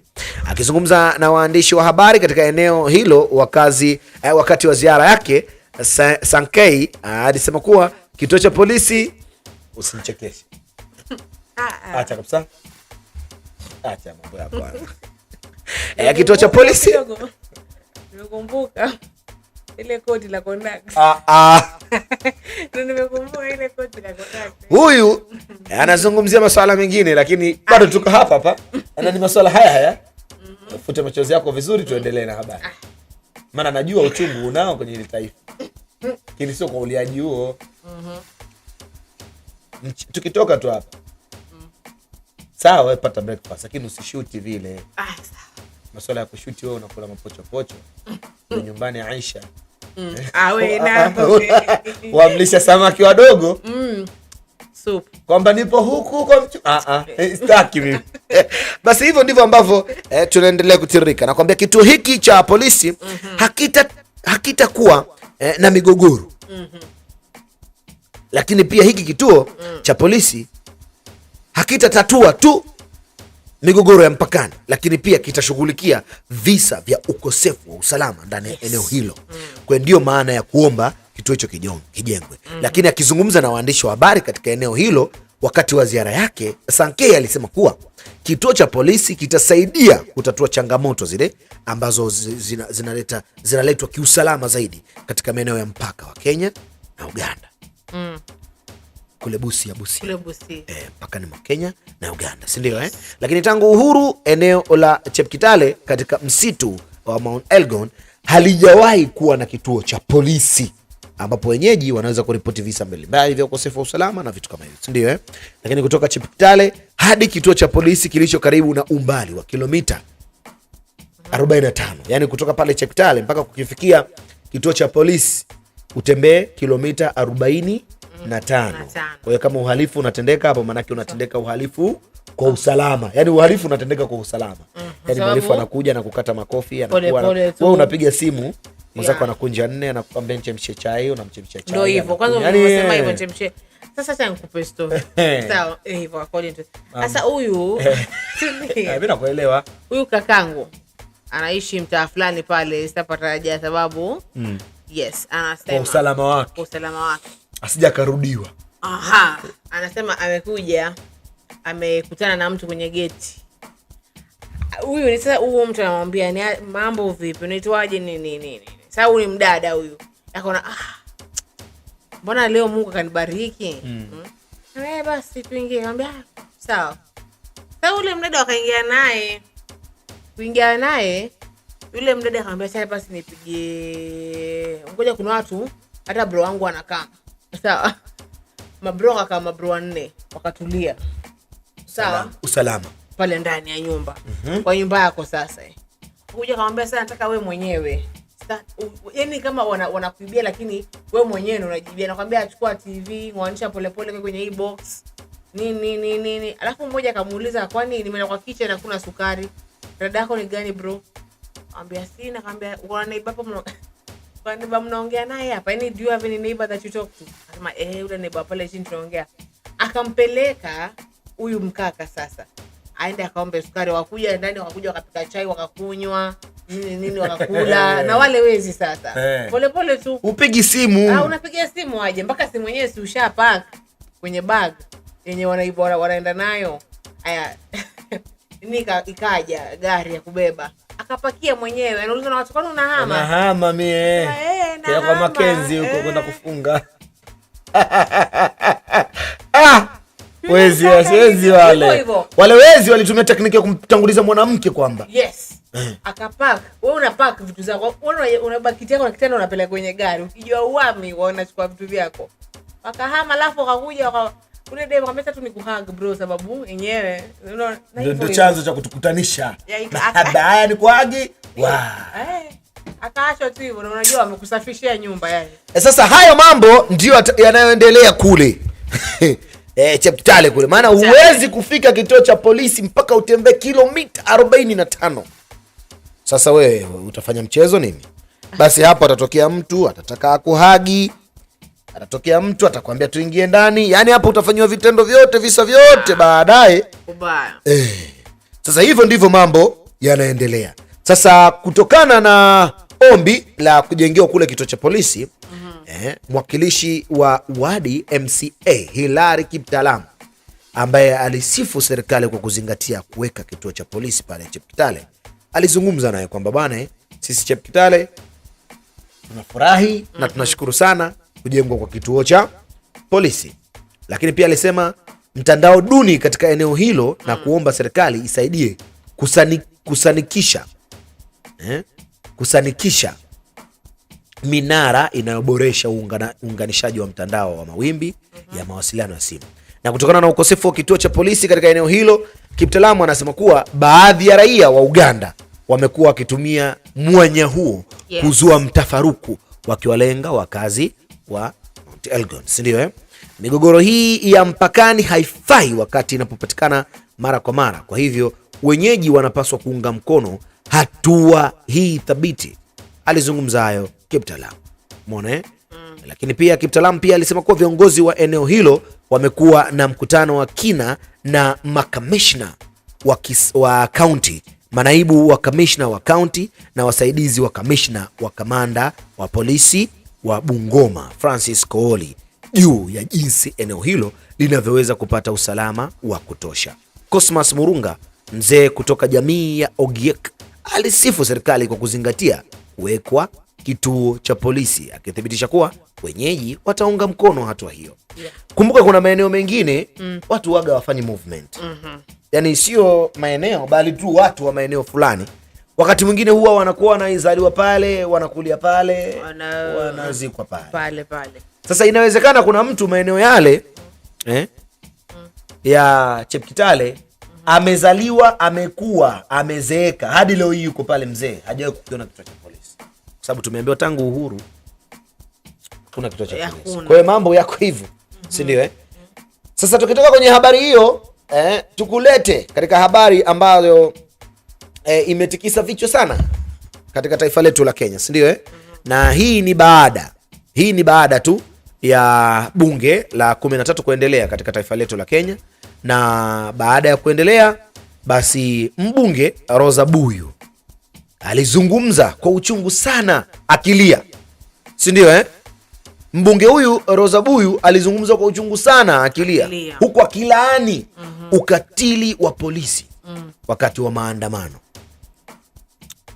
Alizungumza kwa uchungu akilia na akilaani, nakumbuka, uchungu wa polisi wakati wa maandamano. Amini ukatili wa polisi wakati wa maandamano, si ndio Sasa hapo ndipo alizua mjadala Bi Rosa Buyu. Kwanza ukimtazama Rosa Buyu, mama yangu yule, sawa mama yangu yule kwanza ni mpole. Ushanielewa? Hiyo ndo sifa yake ya kwanza, ni mpole, yani ni mpole. Na ni mama wa hekima, yani ni mama fulani wa hekima, si ndio Sasa siku ya jana mama akasimama pale, akawa anazungumza kwa uchungu sana. Sawa akazungumza kwa uchungu sana. Nakumbuka alikuwa amelia sana. Na baada ya mazungumzo yale ikaonekana kwamba neno alilolisema lilileta mtafaruku mpaka ikapelekea kuwa ni mada na ni mjadala pale bungeni. Ni mjadala ukaanzia pale, ukatili wa polisi juu ya waandamanaji. Mjadala aliuzua mama pale pale. Kwa hiyo Rosa Buyu tunaanza kumsikiliza kupitia live kabisa Channel 7 News TV. Unaweza kumsikiliza namna gani mambo yalianza. Huyu hapa mama yetu Rosa Buyu. As you framed it, that's what start debating. Honorable Speaker, pursuant to Standing Order 33-1, I seek leave for adjournment of the House for the purpose of discussing a definite matter of urgent national importance regarding the reported police brutality in various parts across the country. Honorable Speaker, Article 37 of the Constitution provides for the right of every person to assemble, to demonstrate, and to picket.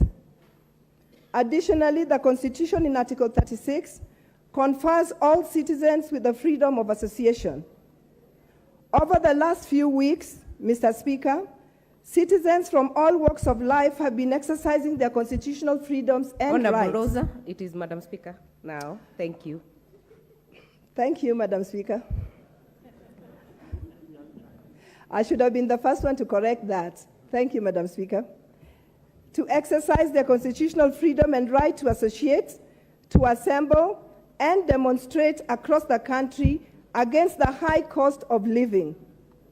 Madam Speaker, sadly, there have been cases of obstruction of the exercise of these freedoms and rights by the police, including reported incidences of harassment and police brutality. This unwarranted use of force against unarmed civilians has especially been experienced in Nairobi, in KISII, in Kisumu, in Migori, in Busia, in Mombasa, in MAKWINY, and HERMAN counties, which has led to the death of more than 20 people, as well as fatal injuries on numerous citizens. Honorable Speaker, it is against this background that I seek leave for adjournment of the House to discuss this matter of great national concern, with a view to exploring possible and lasting solutions to this unjustified contravention of the law. Madam Speaker, this afternoon I hold the Constitution of Kenya in my hand. This Constitution that we passed overwhelmingly as Kenyans does two things for me. The two things that stand out for me, Madam Speaker, is that this Constitution makes every Kenyan citizen equal to the other.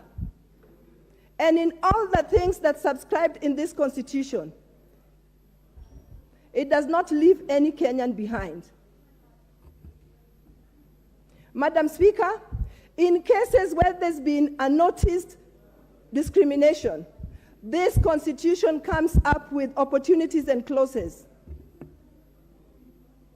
that talks about affirmative action so that every Kenyan is brought up to nearly as possible equal as the other. Madam Speaker, in other words, there is no Kenyan who's less of a Kenyan than another Kenyan.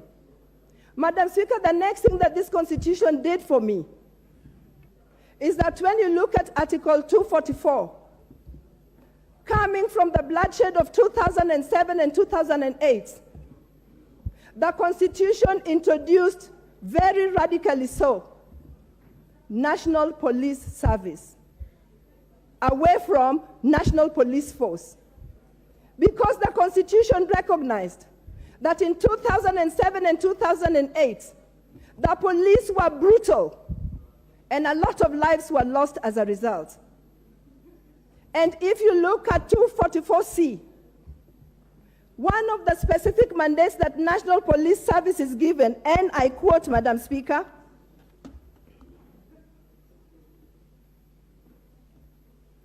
is to comply with the constitutional standards of human rights and fundamental freedoms.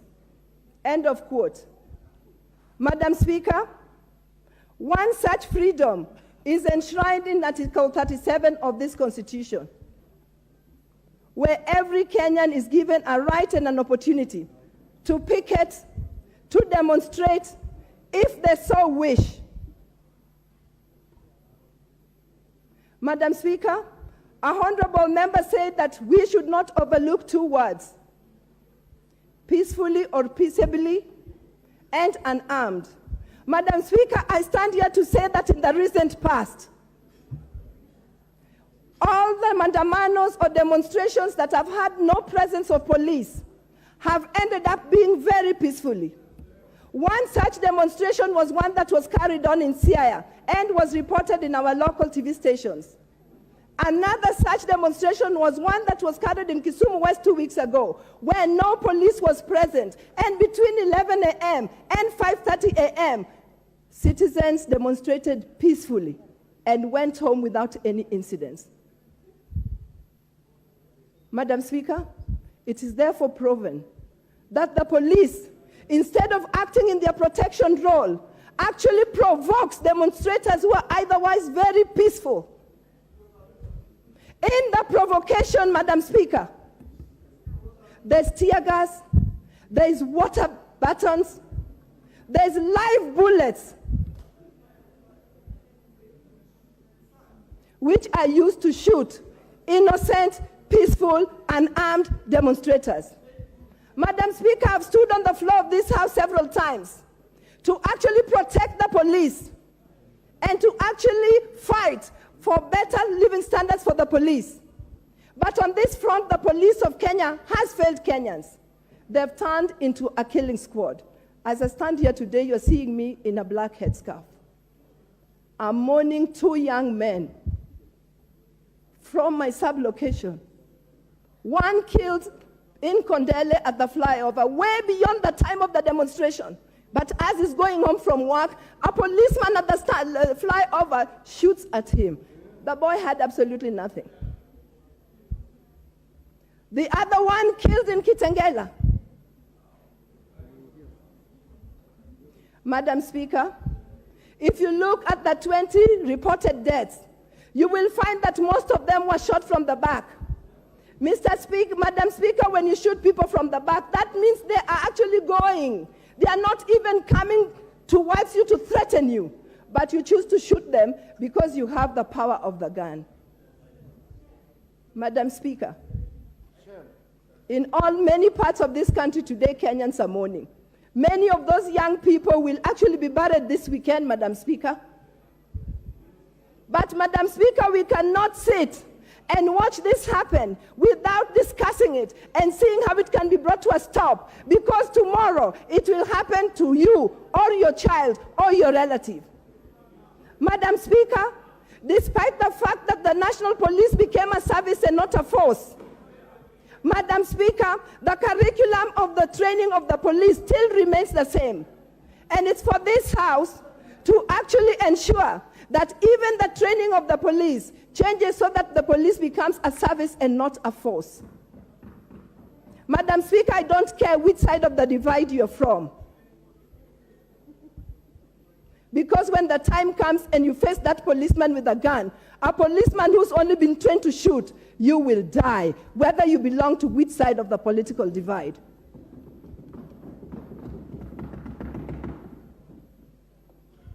Madam Speaker, for all those who've been slain by the bullet,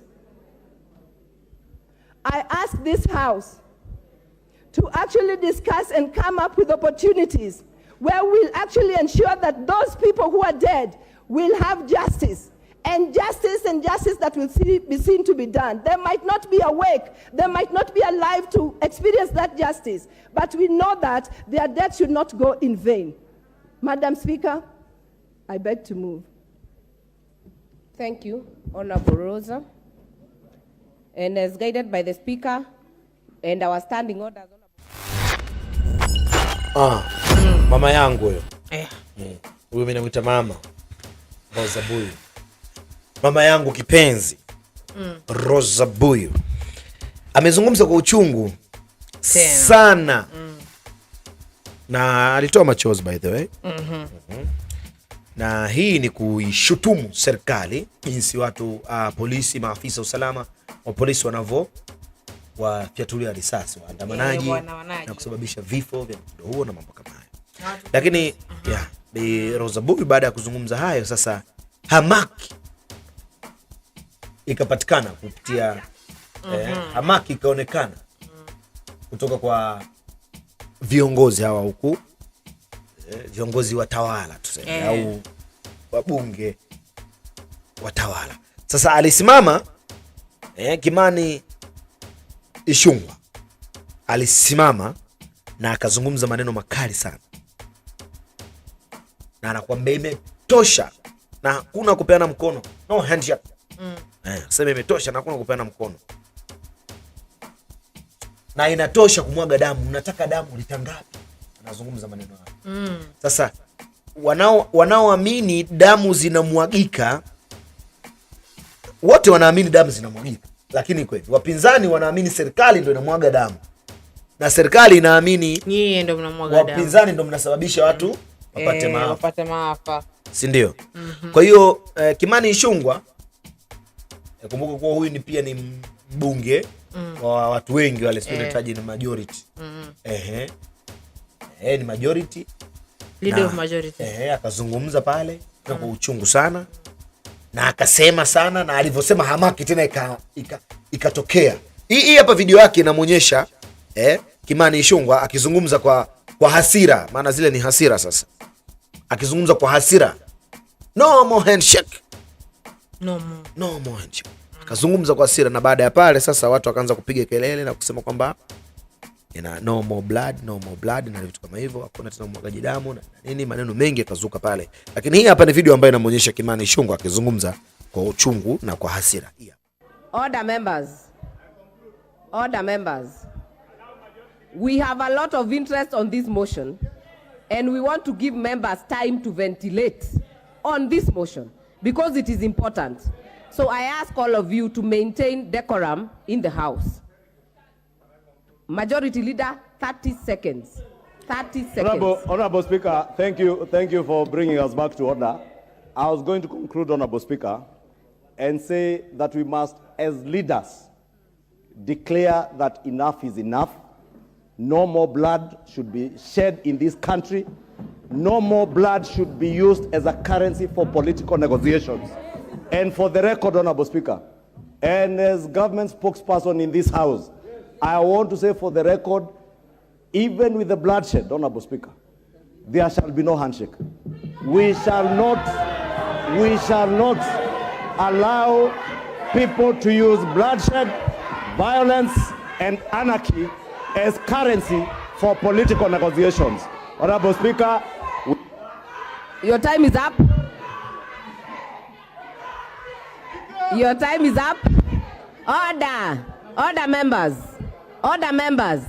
There is a lot of interest on this motion, and I want many of us to contribute. So the next chance will go to the member for MAKWINY, Honorable Susan Kiamba.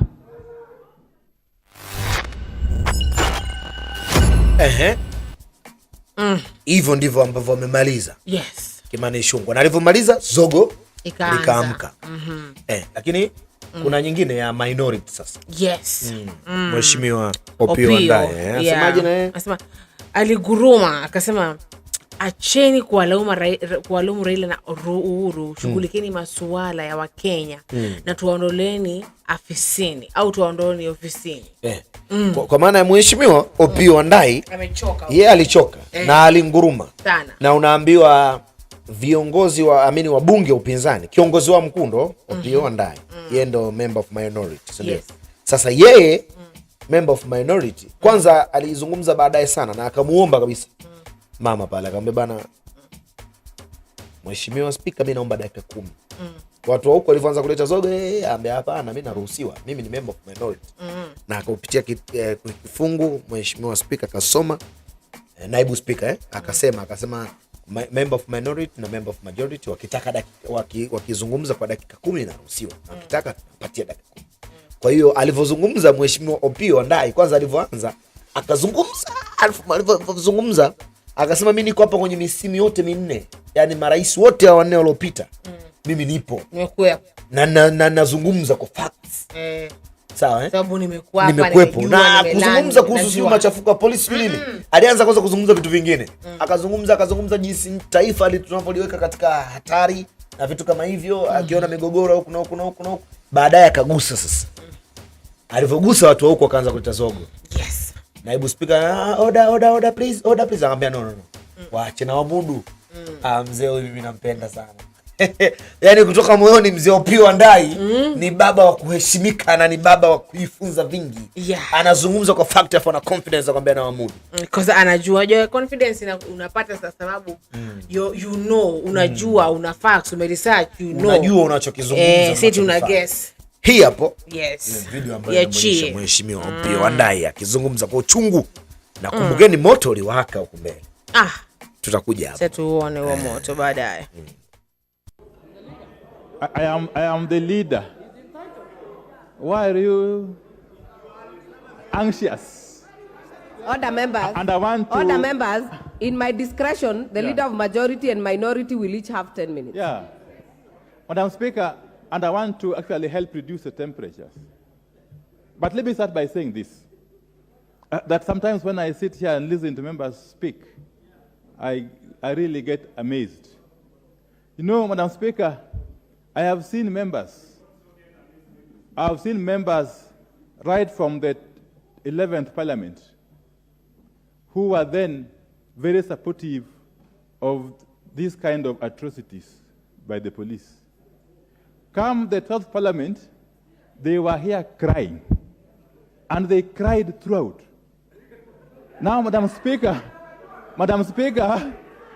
now come the 13th Parliament, they have gone back to their 11th Parliament position. Madam Speaker, let me say this. You can defend and protect a monster which will eventually devour you. Madam Speaker, I can remember vividly on the floor of this House sometime in 2014 when there were attempts to remove powers from the National Police Service Commission and vest them in the IGO police. I stood here and warned members, but I have since been vindicated. Madam Speaker, let me say this again. In this country, there were times under the previous constitutional dispensation when you could not even get a chance not only to demonstrate but even to meet publicly. There were times in this country when you could not even speak freely on the floor of this house. Madam Speaker. Madam Speaker, the Constitution of Kenya 2010 is a product of a very, very long and painful struggle. Madam Speaker. And that Constitution is known the world over for its robust and elaborate Bill of Rights, one of which is the right to demonstrate, to picket, and to do whatever you want to do under Article 37. Madam Speaker, no authority or no person has got the power to suspend the operation of Article 37 of the Constitution. Madam Speaker. Madam Speaker, let me say this. That in this country, it has now become commonplace that demonstrations of whatever kind, especially the ones that are currently underway, are always peaceful until and unless the police intervene with brute force. That is a fact. That is a fact, Madam Speaker. Madam Speaker, and let me also say this, and if you care to listen, please listen to me. Listen to me. Madam Speaker, it will be a very sad day if our country were to be allowed to slide to the status of those failed states that we know of. And why do I say so? Madam Speaker, as we speak, and I'm speaking from a point of knowledge, Madam Speaker, as we speak, there seems to be parallel commands in the police service. There seems to be parallel command structures in the National Police Service because of all the persons who have recently been killed. Nearly all of them have been killed by officers, first and foremost in plain clothes. Secondly, they seem to report to nobody, Madam Speaker. But thirdly, they seem to be part of a militia which has been enlisted to rain terror on a helpless citizenry, Madam Speaker. Madam Speaker, if we allow this culture of militia, culture of goons, culture of thuggery to permeate the National Police Service, which we support, Madam Speaker, we shall be setting very dangerous precedents. What is out of order? Member for Dagoretti South.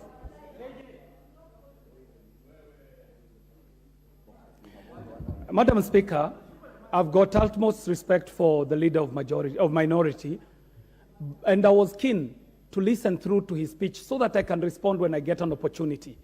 However, it would be wrong for the leader of majority to misguide this House, and also the leader of minority to misguide this House by giving information that is not true. I'm sure the leader of majority will not be able to substantiate the fact that there are two centers of command for the police, because it is very clear what the chain of command for the police in Kenya is. Secondly, the leader is claiming that there is a militia. In I get an opportunity to speak, I will talk about the anatomy of a demonstration. When the demonstration... Do not debate. The leader must substantiate where that militia is, under whose command the militia is, and why they think that they can benefit from a mischief that they manufacture themselves and come to this House to cry crocodile tears. Do not debate, Honorable KJ. That is a point of debate. No, Madam Speaker, I said from the outset that I will try to be very, very cautious and temperate in my address. Madam Speaker, it is not for me to investigate militia. That can't be my work. Not long ago, I heard a member say here that those who have been killed were not killed by police. Then it means they were killed by non-police persons who could only be part of a militia. Yeah, so whoever is responsible can investigate for us and tell us who are these militia. Madam Speaker, let me say this, that if you want to make this country retain its status in the community of nations. We must be very careful about what is happening currently. And the National Police Service has over the years been known to be a service of repute. It cannot be allowed to descend to the level it is currently descending. Madam Speaker, you cannot accuse helpless and armed citizens who are going about exercising their right under Article 37 of the Constitution and who, having been provoked by water cannons, by tear gas, by police truncheons, by bullets, defend themselves. Because the right to defense is also acknowledged, not only nationally but also internationally. Madam Speaker, today we are talking about people throwing stones in defense of their rights to demonstrate. One day they may graduate from stones to something else. That is when you will realize that peace is a very precious commodity, Madam Speaker. The Honorable Member for Gatanga is there and going to try. I think he doesn't know me. But let me tell you, Madam Speaker, this country has witnessed what has never been witnessed in the past 4 regimes. I have been lucky to live through those 4 regimes. Madam Speaker, the kind of brutality that has been meted out on innocent and armed citizens in the last couple of months is unprecedented. Those of us who lived under Jomo Kenyatta and lived under Daniel Moi, lived under Mwai Kibaki, lived under Uhuru Kenyatta are amazed at the kind of brutality that is being encouraged by officialdom. Madam Speaker, I said yesterday, and I want to repeat it today here, that you may gloat, you may be happy that this injustice is being meted against your so-called opponents. But tomorrow, the same injustice will be meted against you. And I can tell you again that however long it takes, the authors of these atrocities, the givers of command, the commanders of these atrocities, the planners of these atrocities will have to be held to account, Madam Speaker. It might take 10 years, it might take 20 years or 30 years or even 100 years, Madam Speaker. We are aware, we know of people who have been tried and convicted posthumously, Madam Speaker. And that will happen one day. So for us, therefore, to move forward as a country, the issues the people are demonstrating against are not about Raila Odinga. They cannot be issues about Raila Odinga. Kenyans are simply tired. Kenyans are simply feeling overburdened. Kenyans are simply feeling pushed to the wall by unjust taxes, by punitive taxes that have been imposed by this regime. So Kenyans are in their right to demonstrate against those unjustified taxation measures. And that is what Kenyans are doing. They will do it today, they will do it tomorrow, they will do it tomorrow part 1, and they will do it up next year, whether Raila Odinga is involved or not. And therefore this unnecessary obsession with one Raila Odinga must stop forthwith. Don't be overly obsessed with Raila Odinga. Deal with the problems that we have in the country. Once you are in power, regardless of how you came to power, it is your duty to solve Kenyan problems, not to scapegoat. Stop scapegoating. Deal with the problems of Kenyans. Stop scapegoating. Stop blaming Raila. Stop blaming Uhuru. And those who are talking about retirement. Honorable Ruto, Honorable Sergon, Honorable Mureu. Order. No, leave them for me. I'll deal with them. I can handle them. Madam Speaker, the solution to the current problem is not scapegoating. Face the problem squarely. If I were in power, I would deal with those problems. I would.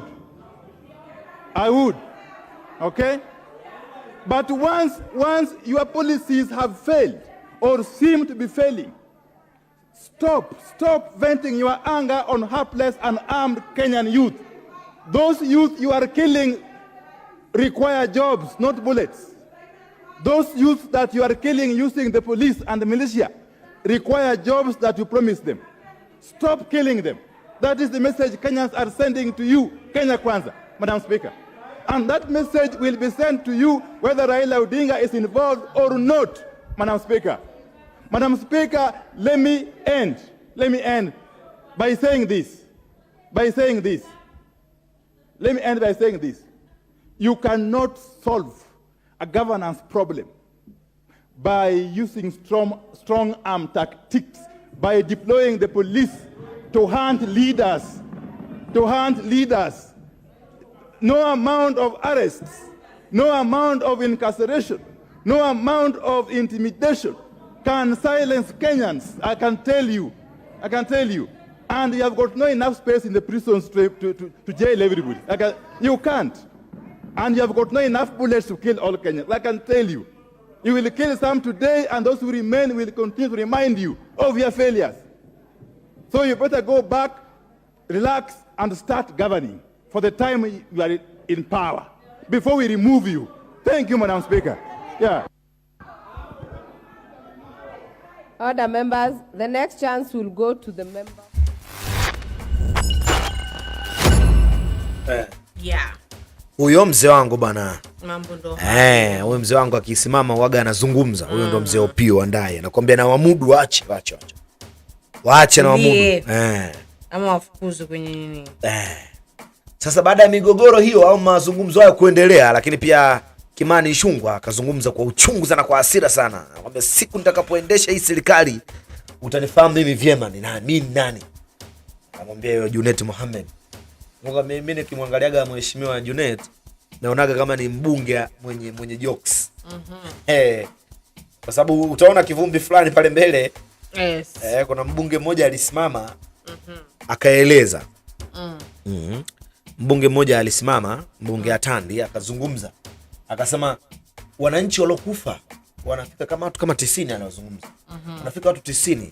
Sasa hawa watu 90 wamefariki mikononi mwa polisi ambao ndo wanawalinda. Nini maana yake? Na polisi ndo wanawashuti hao. Hii maana yake ni nini? Akazungumza kwa uchungu sana bwana Atandi, lakini Junet Mohamed ikaonekana kama ameichukua lile swala baada ya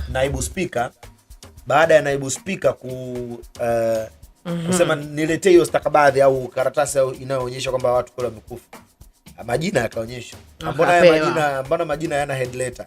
Yaani uwezi kupeleka information pale kwenye bunge ukapeleka information ambayo haina head letter na signature. Sasa Junet akainuka kama mheshimiwa speaker, ni mambo ya ajabu. Watu wamekufa unataka head letter ya nani? Yaani nani? Nikacheka sana. Sasa jana baada ya mizozo kuendelea, Kimani Ichung'wah akazungumza kwa uchungu, akamwambia siku nitakapoendesha serikali mtanifahamu mimi ni nani. Kuna video yake inaonyesha hapa. Bwana Kimani Ichung'wah akizungumza hivyo kwa hasira na mihemko. Tunaweza tukatumia hilo neno mihemko. Hii hapa video yake inaonyesha. I am the leader. Madam Speaker, my point of order is this, with a tremendous respect to the majority leader. Order, members. In my discretion, the leader of majority and minority will each have 10 minutes. That there were people who were ferried from outside to Kitengela. Madam Speaker, the question I wanted to ask is, what kind of inept and useless government is he running? Not to know that people were ferried at night there to go and cause havoc, and he's just sleeping. He's a majority leader. He should have known it by night, Madam Speaker. Right from the Order, members. I don't remember Honorable Ichung'wah being the intelligence boss or anything like that, but please continue. Thank you, Honorable Speaker. You know, I allow Honorable Junet because he's a serious leader and he will never shout for nothing. He will state things, but the day I run a government, you will get to know. Now I'm not running one, Honorable Junet. But also, Honorable Speaker, these are facts that I'm speaking to. That there have been people who have been mobilized criminal Speaker, elements. let me say this. And the police must deal with all criminals, whether within the political circles or outside the political circles, Honorable Speaker. Honorable Speaker, Madam Speaker, I was saying Madam in Speaker, I Mlolongo, can remember Honorable vividly, Speaker, on the floor of when this people House, were demolishing the sometime in expressway, 2014, and Honorable when Junet there knows were where he was. And he knows that powers from the National Police Service Commission. And hiyo sasa bado Kimani Ichung'wah alizungumza tena. Anakuambia mnataka damu ya watu wangapi? Wangapi? Mnataka damu ya watu wangapi ili mtosheke? Ndio mtosheke. Si ndio? Hii hapa video yake nyingine inaonyesha hapa. Anazungumza hivyo kwa uchungu tena. Mnataka damu ya watu wangapi? Yeah. No plans to enlist the services of goons. Those who enlist the services of goons and anarchy are well known in this country. Order members, and I want to join you in my to discretion, say the leader of majority and minority will each have 10 minutes. Fairly, Madam objectively, Speaker, and in I want line to with the law. help reduce And with that, I thank the Honorable Rosa Buyu for having. But let me start by saying motion. this. Not necessary to discuss that sometimes when I sit here and listen to members speak, but to have an opportunity to have a conversation really and a debate on violence and the use of violence as currency for political engagement in this country. Honorable Speaker, we've all been very keen to quote Article 37 of the Constitution on the right to picket and demonstrate. But conveniently, our brothers conveniently leave out a very critical part of that provision in the Constitution that you have the right to demonstrate and picket peaceably and unarmed. Now come the 13th Parliament. Honorable Speaker, they have gone back what to we have witnessed in this country their 11th Parliament in the last position. 7 or so months. Madam Speaker, let me say this. These are not demonstrations. Let me say this. You can defend and protect a monster. What we have witnessed is which will eventually anarchy. Devour you. It is riots. Madam Speaker, I can remember vividly on the floor of Madam this Speaker, House, if you can protect sometime me from in the member for 2014, Baringo, she will have an opportunity. when there were attempts, she can stop contributing. I have a very good brain from to the be able National to Police make my own Service contribution. and vest them Honorable in the Speaker, I was IQ. saying, it is sheer anarchy. I stood here we have and warned witnessed members. But I have since campaign of Madam Speaker, let me say this people again. being mobilized into riots in this country, lawlessness, in this country, thuggery, there were times, robbery at under times. We have seen people under the being robbed in the previous streets. constitutional dispensation, We have seen shops when you could not being looted. even get a chance We have seen not only highways, demonstrate, but even very to meet expensive highways being publicly. destroyed. There Newly were built times in this roads country like when ABC you Road couldn't in even at speak freely Kangemi. Honorable on the Speaker, I floor saw the of this other day, House. tires being Madam lit. Speaker. There is now a pothole Madam in the middle of Speaker, that highway. the Constitution of Tomorrow, Kenya 2010 there will be an accident is a there. product And of we will a all very, be very crying, long oh, and why is the painful minister struggle. not doing this? Madam What Speaker. about the And that person who lit a Constitution tire to is destroy that known public the world infrastructure? I remember for its robust last and elaborate term, bill of rights, when President Uhuru Kenyatta one of said, which is the as he right commissioned to the demonstrate, Naivasha, to picket and to do Nairobi whatever Naivasha you want to do Railway, under Article that 37. any person who Madam destroyed Speaker, public no infrastructure, authority he will not hesitate. no In fact, if I quote, has got he the said, power haki ya to suspend Mungu, the operation of nitaweka Article sahihi 37. anyongwe. Madam Speaker. Madam Speaker, let I'm me not say saying this. anybody, President Let Ruto me say should this. allow, That in this should country, it sign has now for those who become destroy the expressway to be common hanged or to be executed. that But I'm demonstration saying of we must whatever be kind, responsible as leaders. especially the ones We are that using are heavy words currently under today here, and that's why I took great exception to the use of the term genocide always by the Honorable Samuel Atandi. until We have unless used words the like police communities intervene are with being brute targeted. force. The Luo nation That is is a under fact. siege. It is being targeted. That is a fact. Honorable Madam Speaker, Speaker, it is true. Madam Speaker, and let me There also say have this. been these And if you violent listen, please listen to me. riots. Listen to And me. I must hesitate from Madam using Speaker, the word demonstrations because it is a- there it is a have very not sad been day. a single incident of If a our demonstration country were to be or allowed to picketing slide into the until yesterday. status of those And I failed must commend a states group that we know. I saw in KISII County And why yesterday, do I say so? holding Madam Speaker, vigil, as we speak, and they and I'm speaking from a point of knowledge. peaceably Madam and Speaker, as we speak, unarmed. there seems to be Hopefully it's parallel Irene commands Mayaka who was leading them. And I want to in the encourage police you, Irene, service. go back and lead them again. There seems To to be parallel peaceably command structures have in the a National Police procession Service. peacefully. Because of all And the they persons made their who have point recently without been killed. a single person getting injured, Nearly without a all single of person them have getting been shot, killed by without a officers. single stone having and been foremost, hurled at in any plain clothes. policeman. That is the kind of country we should be Secondly, building. they Honorable seem to Speaker, report to nobody. Madam Speaker. I dare ask, But Honorable thirdly, Speaker, they seem to be part how of a much militia. violence is Kenya enough. has been Honorable enlisted to Ishungwa, rain Leader of terror Majority, on do you want to be helpless informed by citizenry. Honorable Madam Speaker. Catherine She has no capacity, Madam Honorable Speaker, Speaker. if She we has no allow capacity this to inform me culture on anything, on any subject. Honorable Speaker, I was asking, how much violence is enough? How much bloodshed, Honorable Speaker? Honorable Speaker, I believe you will protect me from this unnecessary noise. Honorable Speaker, I was asking, how much violence is enough? How much bloodshed is enough? And I say this because I see a number of you from leaders from Luo Nyanza. And I want to look at you straight in the eye and ask you how much blood, how many liters of blood is enough? How many body count, how much body count do you want us to count for us to say enough is enough? Honorable Speaker, the mover of this motion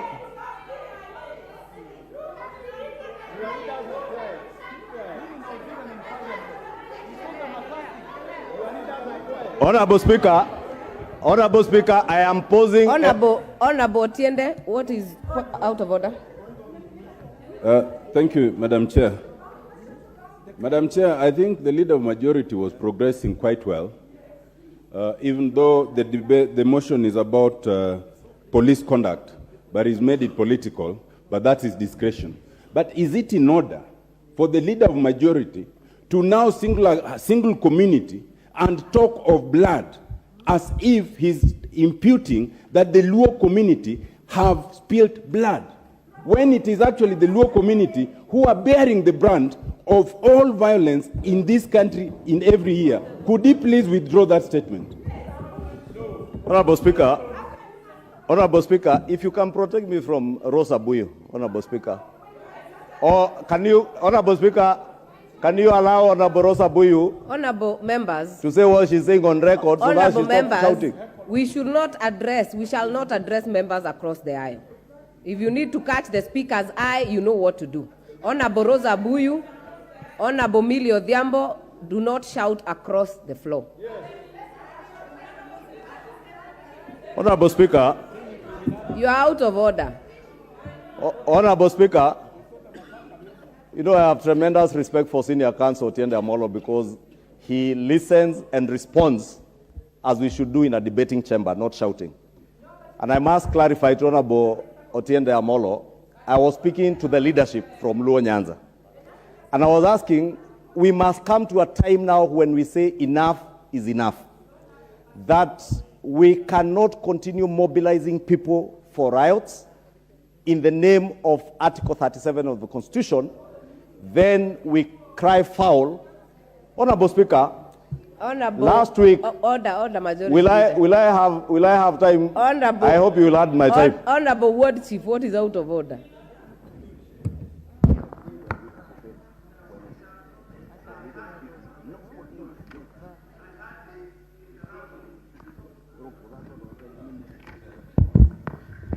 Madam Speaker, in this House, I hardly interrupt people. But some positions need to be respected. Know what you are saying, how you are saying it, and to who. This thing is not about Luos. Is it in order to say what is saying and profiling Luo here, and on the same vein, you are sending Atandia out? Must he not also be subjected to the same standard? Shame. Honorable Speaker, some of these things are not necessary to respond to because if someone keenly listens to what I'm speaking to, they will get my point.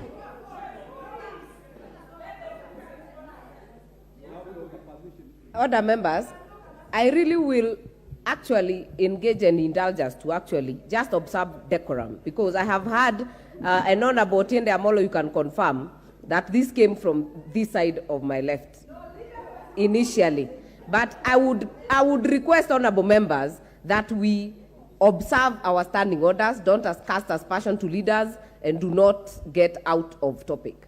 Honorable Majority Leader. Thank you, Honorable Speaker, for bringing order back to the House, because I was saying anyone who's keenly listening to what I'm saying, I was responding to the calls or the use of the terms like genocide, like targeting of communities. We already ruled on that, majority and that is what, Honorable Speaker, I was responding to. Yeah. So those who are getting what I'm not saying, and Honorable Speaker, I was saying, as leaders, whether from Kiambu, whether from Luo Nyanza, we must now begin taking responsibility. I like what Honorable Sarah Korere said, that you can indeed lead your people in a demonstration, peaceably and unarmed. Honorable Speaker, last week, in Kangemi, there were people firing gunshots at the police. Honorable Speaker, in Mlolongo, in Kitengela, there was use of firearms by people who are not policemen. Honorable Speaker, we have used heavy terms like militia. And I remember when KJ, Honorable Speaker, can you protect me? Because there are only 3 members, Honorable Speaker, you have capacity to protect me. Other members, we have done very well until this point. So let us not shout across the floor. If you want to put an intervention, you know what to do, honorable members. You know, Honorable Speaker, I have been here long enough to know these tactics. What is out of order?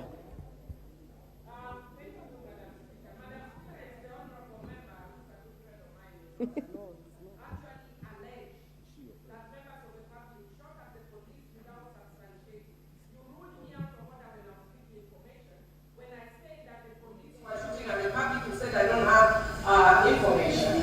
What about it? He's also making allegations against the public without substantiation. There is substantiation.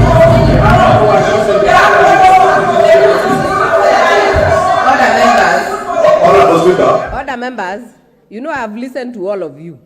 These allegations have come from both sides of the house.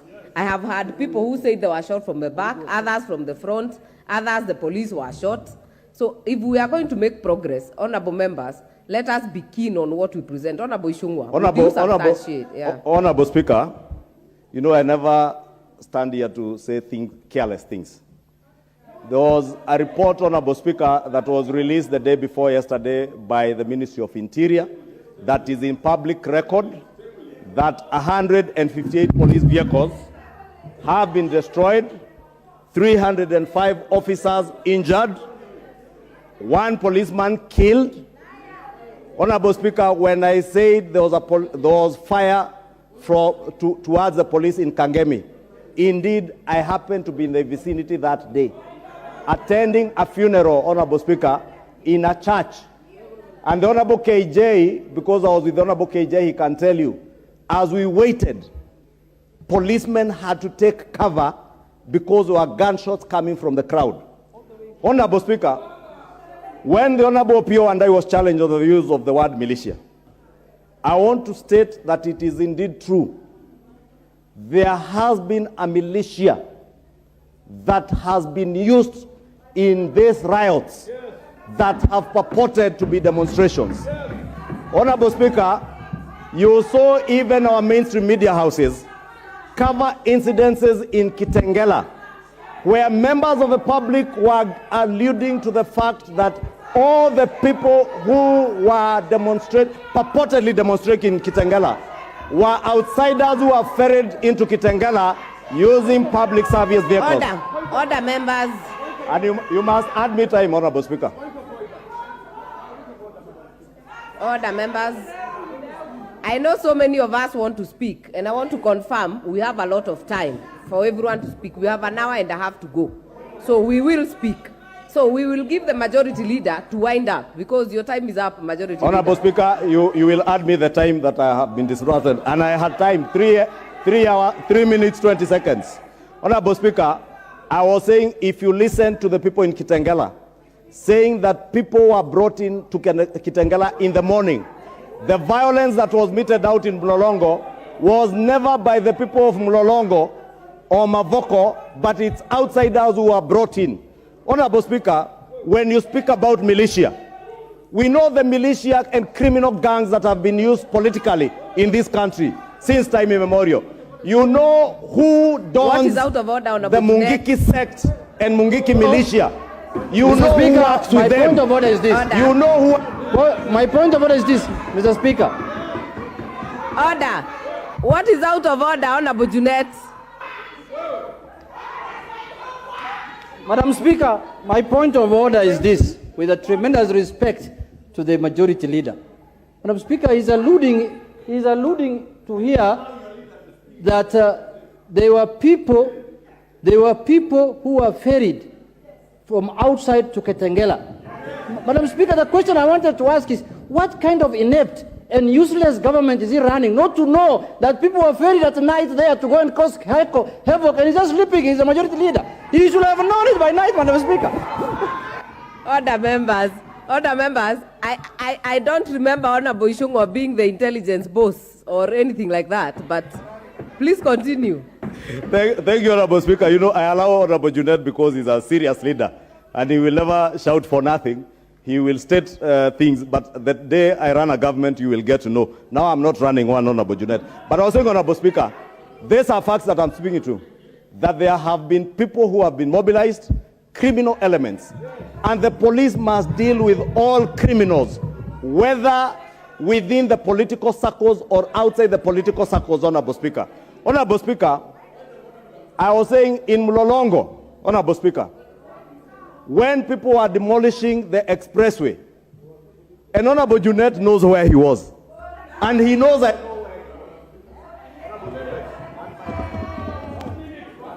Order, members. Order, members. Order, members. If you have put an intervention, kindly remove. I'm not even able to pick who is doing the point of order. So please remove, because we are following the main list, so that I'm able to tell who has an intervention. But his time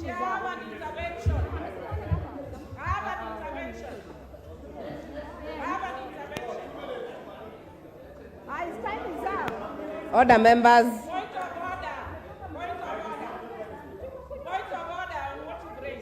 Honorable Otiende, are you on a point of order?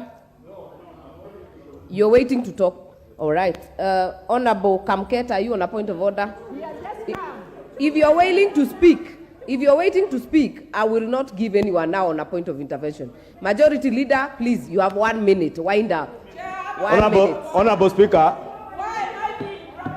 Honorable Speaker, it's rather unfair to give me a minute and not allow me to speak when Honorable Millie Odhiambo continues shouting. But I was saying this, Honorable Speaker, because you are shouting for me not to tell you the truth, but I'll speak the truth to you. As leaders from Luo Nyanza, you must lead from the front. You must stop mobilizing your people to death. You must say enough is enough and no more bloodshed. How many liters of blood do you want? For you to be able to negotiate yourselves in power, you shall no longer use bloodshed to negotiate yourselves into power. Order. No more bloodshed in this country to negotiate yourselves.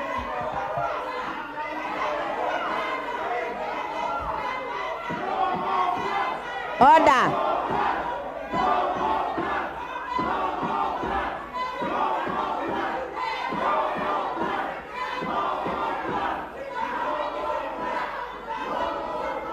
Order, members.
Order.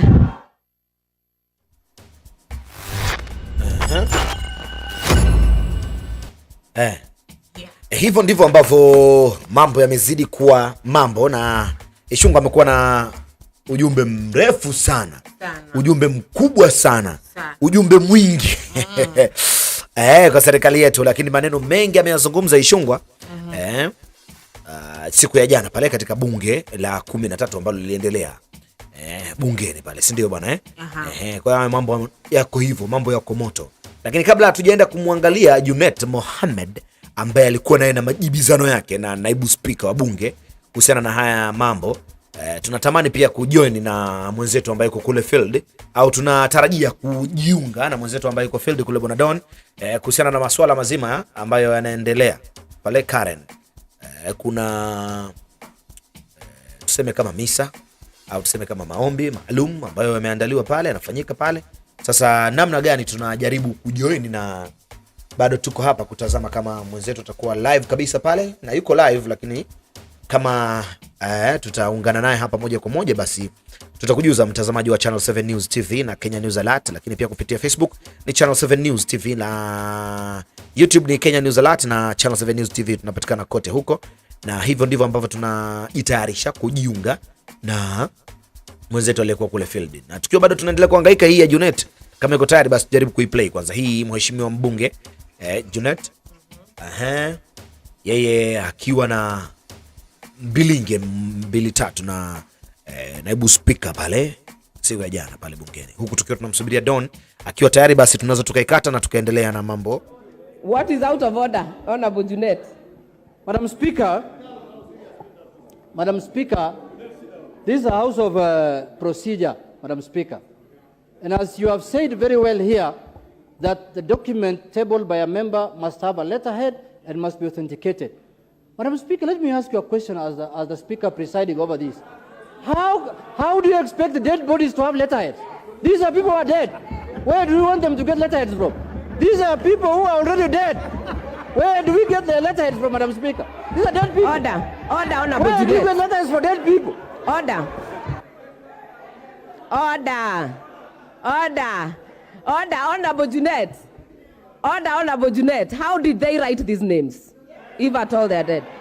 Honorable Junet. Order. We have sources of statistics in this country. You don't have to be alive. You actually can be a part of statistic, even when you're not alive. So, Honorable Atandi, wind up. Withdraw that genocide. Hivyo ndivyo ambavyo mambo yamezidi kuendelea pale siku ya jana pale bungeni, na Junet naye amezungumza yale ya moyo na bana. Mheshimiwa Speaker, inakuaje watu tayari wamefariki, wanapata vipi kuandika hizo headline na vitu kama hivyo, si ndio? Yes. Ufuatilia vizuri sawa dadangu, tuko pamoja sana. Sasa tuko hapa tunasubiri mawasiliano ya Don akiwa kule wapi kule Karen kule kwa ajili ya haya mambo ya maombi na vitu kama hivyo. Tutajiunga naye hapa live kabisa. Tunachosubiri ni kuweka tu mambo vizuri hapa, tujiunge naye live kabisa.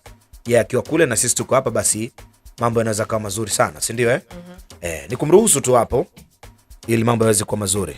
Tuko live kabisa hapa Channel 7 News TV na Kenya News Alert. Facebook ni Channel 7 News TV na YouTube pia ni Channel 7 News TV. Tuko live kabisa, na ni namna gani tunasubiri mwenzetu atujoin kutoka kule field ili tuweze kuungana naye moja kwa moja na mambo yaweze kuwa mazuri zaidi, si ndio Naona kuna comments mbalimbali. Ndio. Tunasema tukimngoja.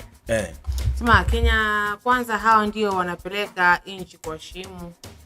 Huyo ni Martin Okumu. James Mputhia, this is hilarious. Okay? Anes Mchuno anasema nawapata vizuri Arusha, from Arusha TZ. Then kuna Mansur Juma anasema I love you guys, continue doing what you're doing. Then kuna Bob Chazima anasema said in which way innocent Kenyans were brutally killed and yet or so, KK, we are thanking the murderers. I don't know what he means with that, okay? But in your opinion yake. Sema Bob Chazima Shu. Okay, Bob Chazima asema tena ni ukweli ama mambo mnayoyasema. Then kuna Patrick Njeru. Anasema good morning. Alex Rostmi asema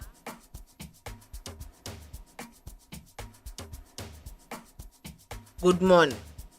Yes. Then kuna Mwagacho John sema from Tanzania. Then Julius Rashid sema Kenya yetu Mungu tu. Naona pale kuna Ward Mioth anasema that is so sad. Sijui kwenye YouTube. Kupitia ukurasa wa YouTube mambo mengi yanazidi kuendelea, lakini pia watu wamezidi kujoin na wamezidi kucomment katika video zetu ambazo tuko live kupitia Channel 7 News na tuko live kupitia Kenyan News Alert, ndio na watu wanazidi kucomment na wanasema yale ambayo yana wagusa na wanayaona kupitia taarifa ambazo zinahusisha bunge. Siku ya jana bunge tumezungumza, bunge limeendelea, bunge la 13, na baadhi ya watu wameweza kushiriki bunge ile moja kwa moja kwa maana ya walilitazama, lakini comments ambazo watu wanajaribu kucomment ni zile zinajirudia. Kenya kwanza anakuambia praying for Kenya, huyu anaitwa Sali Lubka, anakuambia Kenya kwanza, hawa ndio wanapeleka nchi kwa shimo. Maoni yake hayo Martin Okumu anasema Kenya kwanza, hawa wanapeleka nchi kwa shimo. Lakini James Mputu James yuko wapi? Mbona katoroka? James Mputia anasema this is hilarious and uncalled for. Sindio Hayo na mengine mengi, lakini pia Ernest Mchuna anasema nawapata vizuri kutoka hapa Tanzania, na sisi tunasema tuko nchini Kenya. Mambo ni mazuri kabisa Nairobi, Kenya, sindio Huku tukiwa tunasubiri mwenzetu Don kutoka kule Karen na vitu kama hivyo, bado tuna habari mbalimbali. Tuko na habari mbalimbali za kukujuza mtazamaji wa Channel 7 News TV. Mone tuko na habari mbalimbali za kukujuza mtazamaji wa Channel 7 News TV, na habari zenyewe pia ni hizo ambazo tumezidi kukusomea, na ni hizo ambazo tunazidi kukusomea na kukutayarishia kupitia kurasa zetu mbalimbali za mitandao ya kijamii. Unaweza kucomment na sisi, lakini imeonekana kuna taarifa inayosema wajumbe watatu wa mapatano wamejitokeza. Wajumbe watatu wa mapatano ni wepi na imekuwaje kuhusiana na wajumbe watatu wa mapatano? Basi iko hivi: juhudi za kuanzisha mazungumzo ya baina ya Rais William Ruto na kiongozi wa Azimio la Umoja Bwana Raila Amolo Odinga zinaposhika kasi, imefichuka kuwa viongozi watatu washuhuri barani Afrika ni kati ya wanaopendekezwa kuongoza mapatano hayo. Duru za kuaminika zinaeleza kuwa viongozi hao wanaopendekezwa na jamii ya kimataifa kwa mapatano ni Rais wa Tanzania Samia Suluhu Hassan, lakini pia mwenzake wa Afrika Kusini Cyril Ramaphosa na aliyekuwa rais wa Nigeria Olusegun Obasanjo. Hawa ndio wanaonekana ni wajumbe watatu wa mapatano watakaoweza kuwapatanisha hawa. Ingawa msemaji wa ikulu Hussein Mohamed amekana madai ya kuwa Rais Samia Suluhu Hassan alikuja nchini kama mtalii wala si mwaliko wa Rais Ruto kuongoza mapatano hayo, lakini Bwana Odinga amedai kuwa kiongozi huyo wa Tanzania alifika nchini kwa mwaliko wa Rais Ruto ili kuongoza maridhiano kati yao. Hata hivyo, dalili kuwa Rais William Ruto na Bwana Odinga hatimaye watakubali kupata ilijiri Jumanne baada ya kiongozi wa taifa kumwalika Bwana Odinga kwa mazungumzo. Hiyo ni habari ambayo imetujia hivi punde ambayo inahusiana na wajumbe hao watatu wa mapatano. Hizo ni habari ambazo ziko live kabisa kupitia Channel 7 News TV. Lakini pia tuko live kupitia Facebook na YouTube. Facebook kule kuna mambo yanaendelea, na ndugu yetu Eugene naomba tutayarishie video ambayo inaonyesha Didmas Baraza naye akipumua moto bungeni pale, akiwanyamazisha wabunge wa Azimio na kuwatetea maafisa wa polisi kwa kutumia nguvu kupita kiasi, ndio? Hiyo ni video ambayo Didmas Baraza anazungumza hapo. Naomba Eugene to play hiyo video na mtazamaji wetu wa Channel 7 News TV aweze kupata kuiona hiyo video hapo kupitia Channel 7 News na YouTube kule. Who entered the mortuary in Kisumu town threw the bodies of the dead people and took everything away. This is a fact, Madam Speaker. It is also a fact that the same young men went into a supermarket belonging to Mr. Hussein. They looted everything to the tune of more than 200 million, Madam Speaker. This is a fact. In Nairobi here, we have men who went to a supermarket in Kitengela. They looted they looted everything, took everything away, Madam Speaker. Madam Speaker, it is also a fact that we have seen on TV police officers being chased by this motion, Madam Speaker. This motion has been brought here to serve two purposes. One is to sanitize the same fellas who are causing anarchy, who are arming young people in this country, who are destroying properties of innocent Kenyans, including police stations, Madam Speaker. This motion is also brought here, Order. Madam Speaker. What is out of order, Honorable Masara?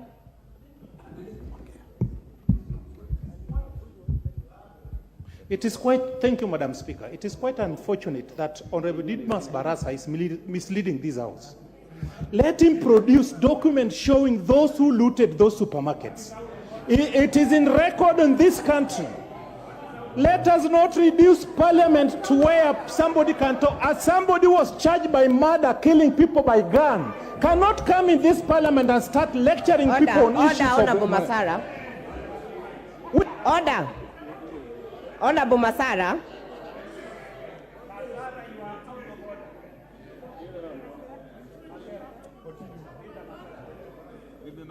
Honorable Masara, you know the standing orders. I don't need to remind you. You're a repeat member. You're a repeat member, so I will ignore that one. So continue, Honorable Didmas. Madam Speaker, I said, and I want to repeat again here, that the aim of this motion is to intimidate the IG of the National Police Service, and I want to ask the IG not to be intimidated by this motion, and that Kenyans are with him. He must protect properties and the life of the Kenyan people, Madam Speaker. Madam Speaker. Order, members. Order, members. What is out of order? It better be out of order, Honorable Rosa. Madam Speaker, I moved this motion because I wanted to discuss the brutality of the police, which is in the glaring limelight of everyone. Is the member in order?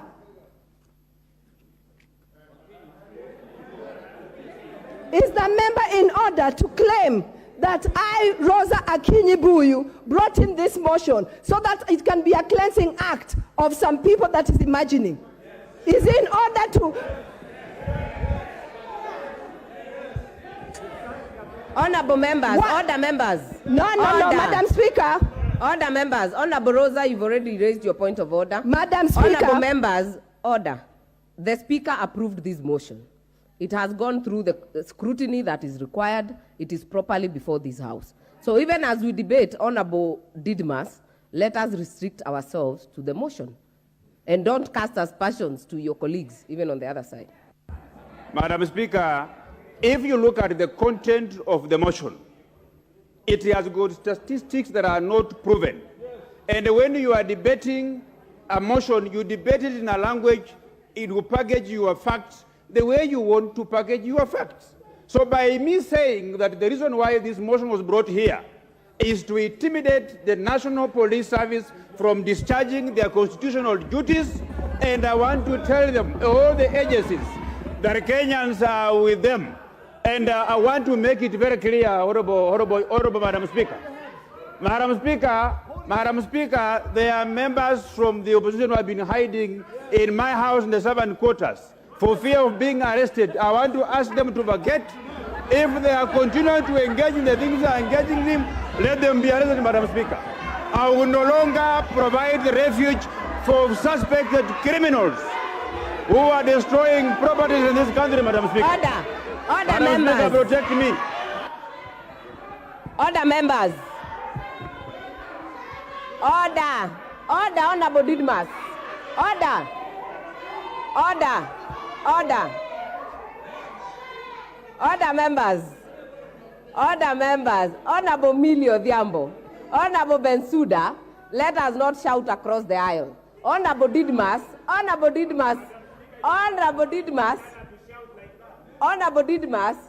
I will just say, the people, how they came to your servants' quarters, please get them the same way. The same route they came.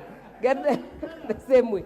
Order members, we order Honorable Millie. Honorable Didmas, please, wind up. You only have a few minutes. Wind up.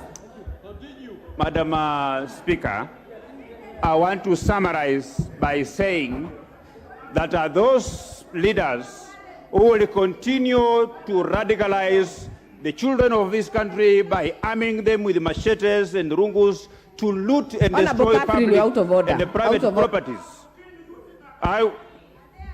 There should be nowhere these people should hide. The police should carry out their duties. The police should execute their constitutional mandate to protect life and properties, and those leaders who are found radicalizing young men, arming them with rungus and machetes, they should be dealt with, and the sponsors should be dealt with according. Your time is up. Time is up. The next chance will go to the member for Siaya, Honorable KISII. Yes. Huyo sasa ndo mwenyewe sasa mwenye mazungumzo yake huyo Didmas Baraza. Na Didmas Baraza bwana ana kesi huyu bwana bado haijaisha ile kesi ya kumnini yule. Bado. Kwa nini? Asijui mambo yanaendelea huko. Kesi naambiwa iko na mpaka evidence. Lakini bado kesi. Okay. Sasa kuna zile kelele ambazo zilipigwa. Yoe lilipigwa. Shangwe lilipigwa. Vurugu ilitokea pale bungeni jana. Baada ya kuona baadhi ya wabunge wamelega na anakuambia wabunge wa Azimio walikuwa wanapiga yoe na kupiga kelele kwamba tumeikimbiza serikali, si ndio?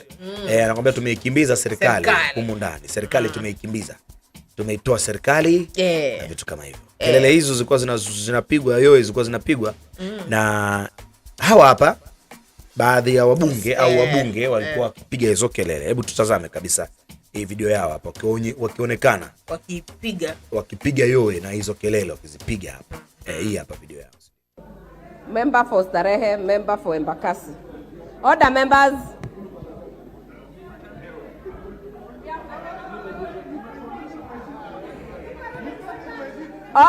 Order members.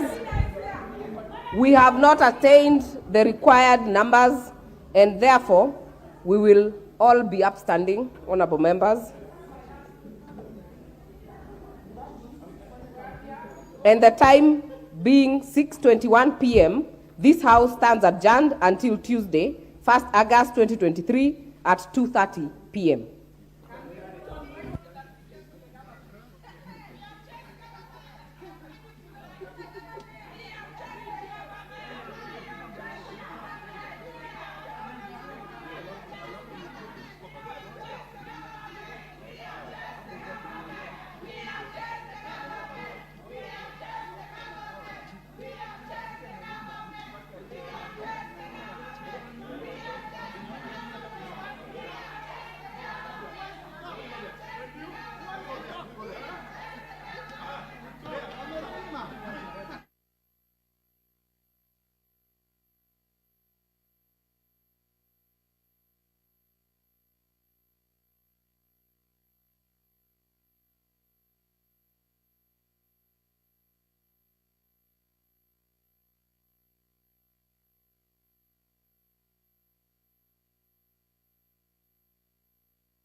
Ngoja nikuelezea.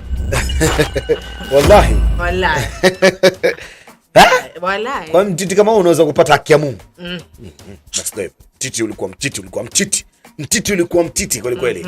Baada ya wabunge kutoka nje wa Kenya Kwanza walipotoka nje wabunge wa Kenya Kwanza, basi wale wa Azimio wakawa wanapiga kelele. Tumewatimua serikali hapa. Tumetimua serikali tumeikimbiza. Wametuogopa serikali sisi. Hizo ndo kelele ambazo zilikuwa zina husiana na mambo kama haya. Sasa kwa video moja ya uchungu sana na hisia, mlinzi wa Raila Amolo Odinga, Maurice Ogeta, amesimulia masaibu yaliyomkuta, kutekwa nyara na wala vulana fulani au wanaume fulani kupitia wa Subaru wakielezea yani wale walikuwa kwa sababu walikuwa siku maandamano ya kwanza kabisa. Bwana Ogeta alipotea. Yani alipotea. Sasa ndio ile tukasema hao nani hawa? Unajua Subaru Boys wewe? Unawajua wale watu. Nitakuenda kuonesha Subaru Boys. Nawajua wale. Wale. Sasa sumbufu kweli kweli. Wasumbufu. Sasa iko hivyo tuna video yake hapa mheshimiwa au bwana bodyguard. Tumwite mheshimiwa. Mheshimiwa. Mheshimiwa Zurfa anaileta hii video ya mheshimiwa bodyguard.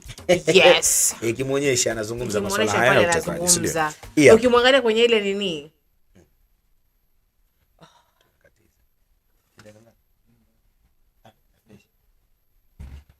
Yeah. Ukimwona yule mkaka. Mimi nikafahamu kwamba ndo video imeplaywa. Ngatulia. Sasa si play. Tukatulia tuangalie video imeplaywa. First of all, I can only thank God for bringing me back to this soil and to my family, where my siblings are. The only stepmom that is I'm remaining with, and I think I decided to come back home just to give them an assurance that I'm still alive and breathing, because it's the first time for the family, I believe, to find themselves going through all this uncertainty. Deaths have occurred in my family, all the misfortunes, but this one of disappearing and reappearing, it's the first time. So, to the public, I would just want to thank everybody who had put me in their prayers. I don't want to have a sequence of mentioning names, but I will only say that I'm very grateful. I'm back home. I thank all Kenyans. I thank my boss, Right Honorable Mheshimiwa Raila Odinga, and the family. I thank my own family. The Ogeta's family is a big family. I thank friends, relatives, and the community at large. And I think without thanking all Kenyans and the media, then I'll be doing wrong, because of the media. Those who knew and those who did not have any idea got it that I was arrested, I was kidnapped, I was captured. But the most important thing is that I disappeared from the public for the few days. But I'm happy I'm here and can tell the story. And alive. Aha. Sasa hivyo ndivyo ambavyo ameelezea bodyguard wa mzee wetu Raila Amolo Odinga, si ndio? Wale mabodyguard wale na wenyewe kumbe huwa wanatekwa. Alitekwaje? Sio kinyonge. Hoja msikia. Sasa wanasema nimemsikia lakini najua unauliza alitekwa vipi? Wakati na yeye ndio hivyo naondo. Sasa unaona ni mwenye miramba ni mwenye msuli, alafu ule ni bodyguard. Sasa unajua unajiuliza kama bodyguard azatekwa. How about you? Kama uone polisi apigwe. Sasa who's protecting us? Hivyo ndivyo tunamaliza asubuhi ya leo kupitia YouTube Channel 7 News TV, Facebook ni Channel 7 News TV, lakini YouTube pia tunapatikana kama Kenya News Alert. 4 na dakika 40 masaa Afrika Mashariki tunamaliza hivyo, lakini tuna join na Don kutoka kule Karen akizungumza live kutoka kule kuhusiana na masuala mazima ya maombi leo, maombi maalum ambayo yanafanyika kule, si ndio? Tutajoin naye baadaye hapa atuelezee namna gani mambo yanaendelea kule, si ndio? Lakini sisi breakfast show tunamaliza. Ilibidi tumalize saa 4 kamili, lakini kutokana na tumechelewa kidogo kuanza na tunachelewa kidogo kumaliza, si ndio Yes. Na tulikuwa na mambo mengi sana leo hapa studio. Mimi naitwa Muna Shwai_TZ kwenye ukurasa wangu wa Instagram, lakini niko na house_of_Zulfa kwenye ukurasa wake wa Instagram, TikTok pamoja na Twitter, lakini unampata kama vibes_with_Jini kwenye ukurasa wake wa Instagram, TikTok na Facebook unapatikana hivyo. Lakini Zulfa Facebook unapatikana kama Duchess Zulfa, si ndio Saa 8 tukutane kwenye Sema Nasi. Itakuwa live kabisa kupitia Channel 7 News TV na Kenya News Alert. Tutakuwa live. Topic yetu inasema, topic inauliza matumizi ya AI. Artificial intelligence. Yeah. Kwako yako vipi? Matumizi ya artificial intelligence AI kwako yakoje? Yana positive vipi? Yana negative vipi? Na positive ni nyingi kuliko negative, utatujibu baadaye kupitia Sema Nasi. Karibu sana kujoin nasi baadaye na tutaungana nawe moja kwa moja. Uwe na Ijumaa makbul. Karibu.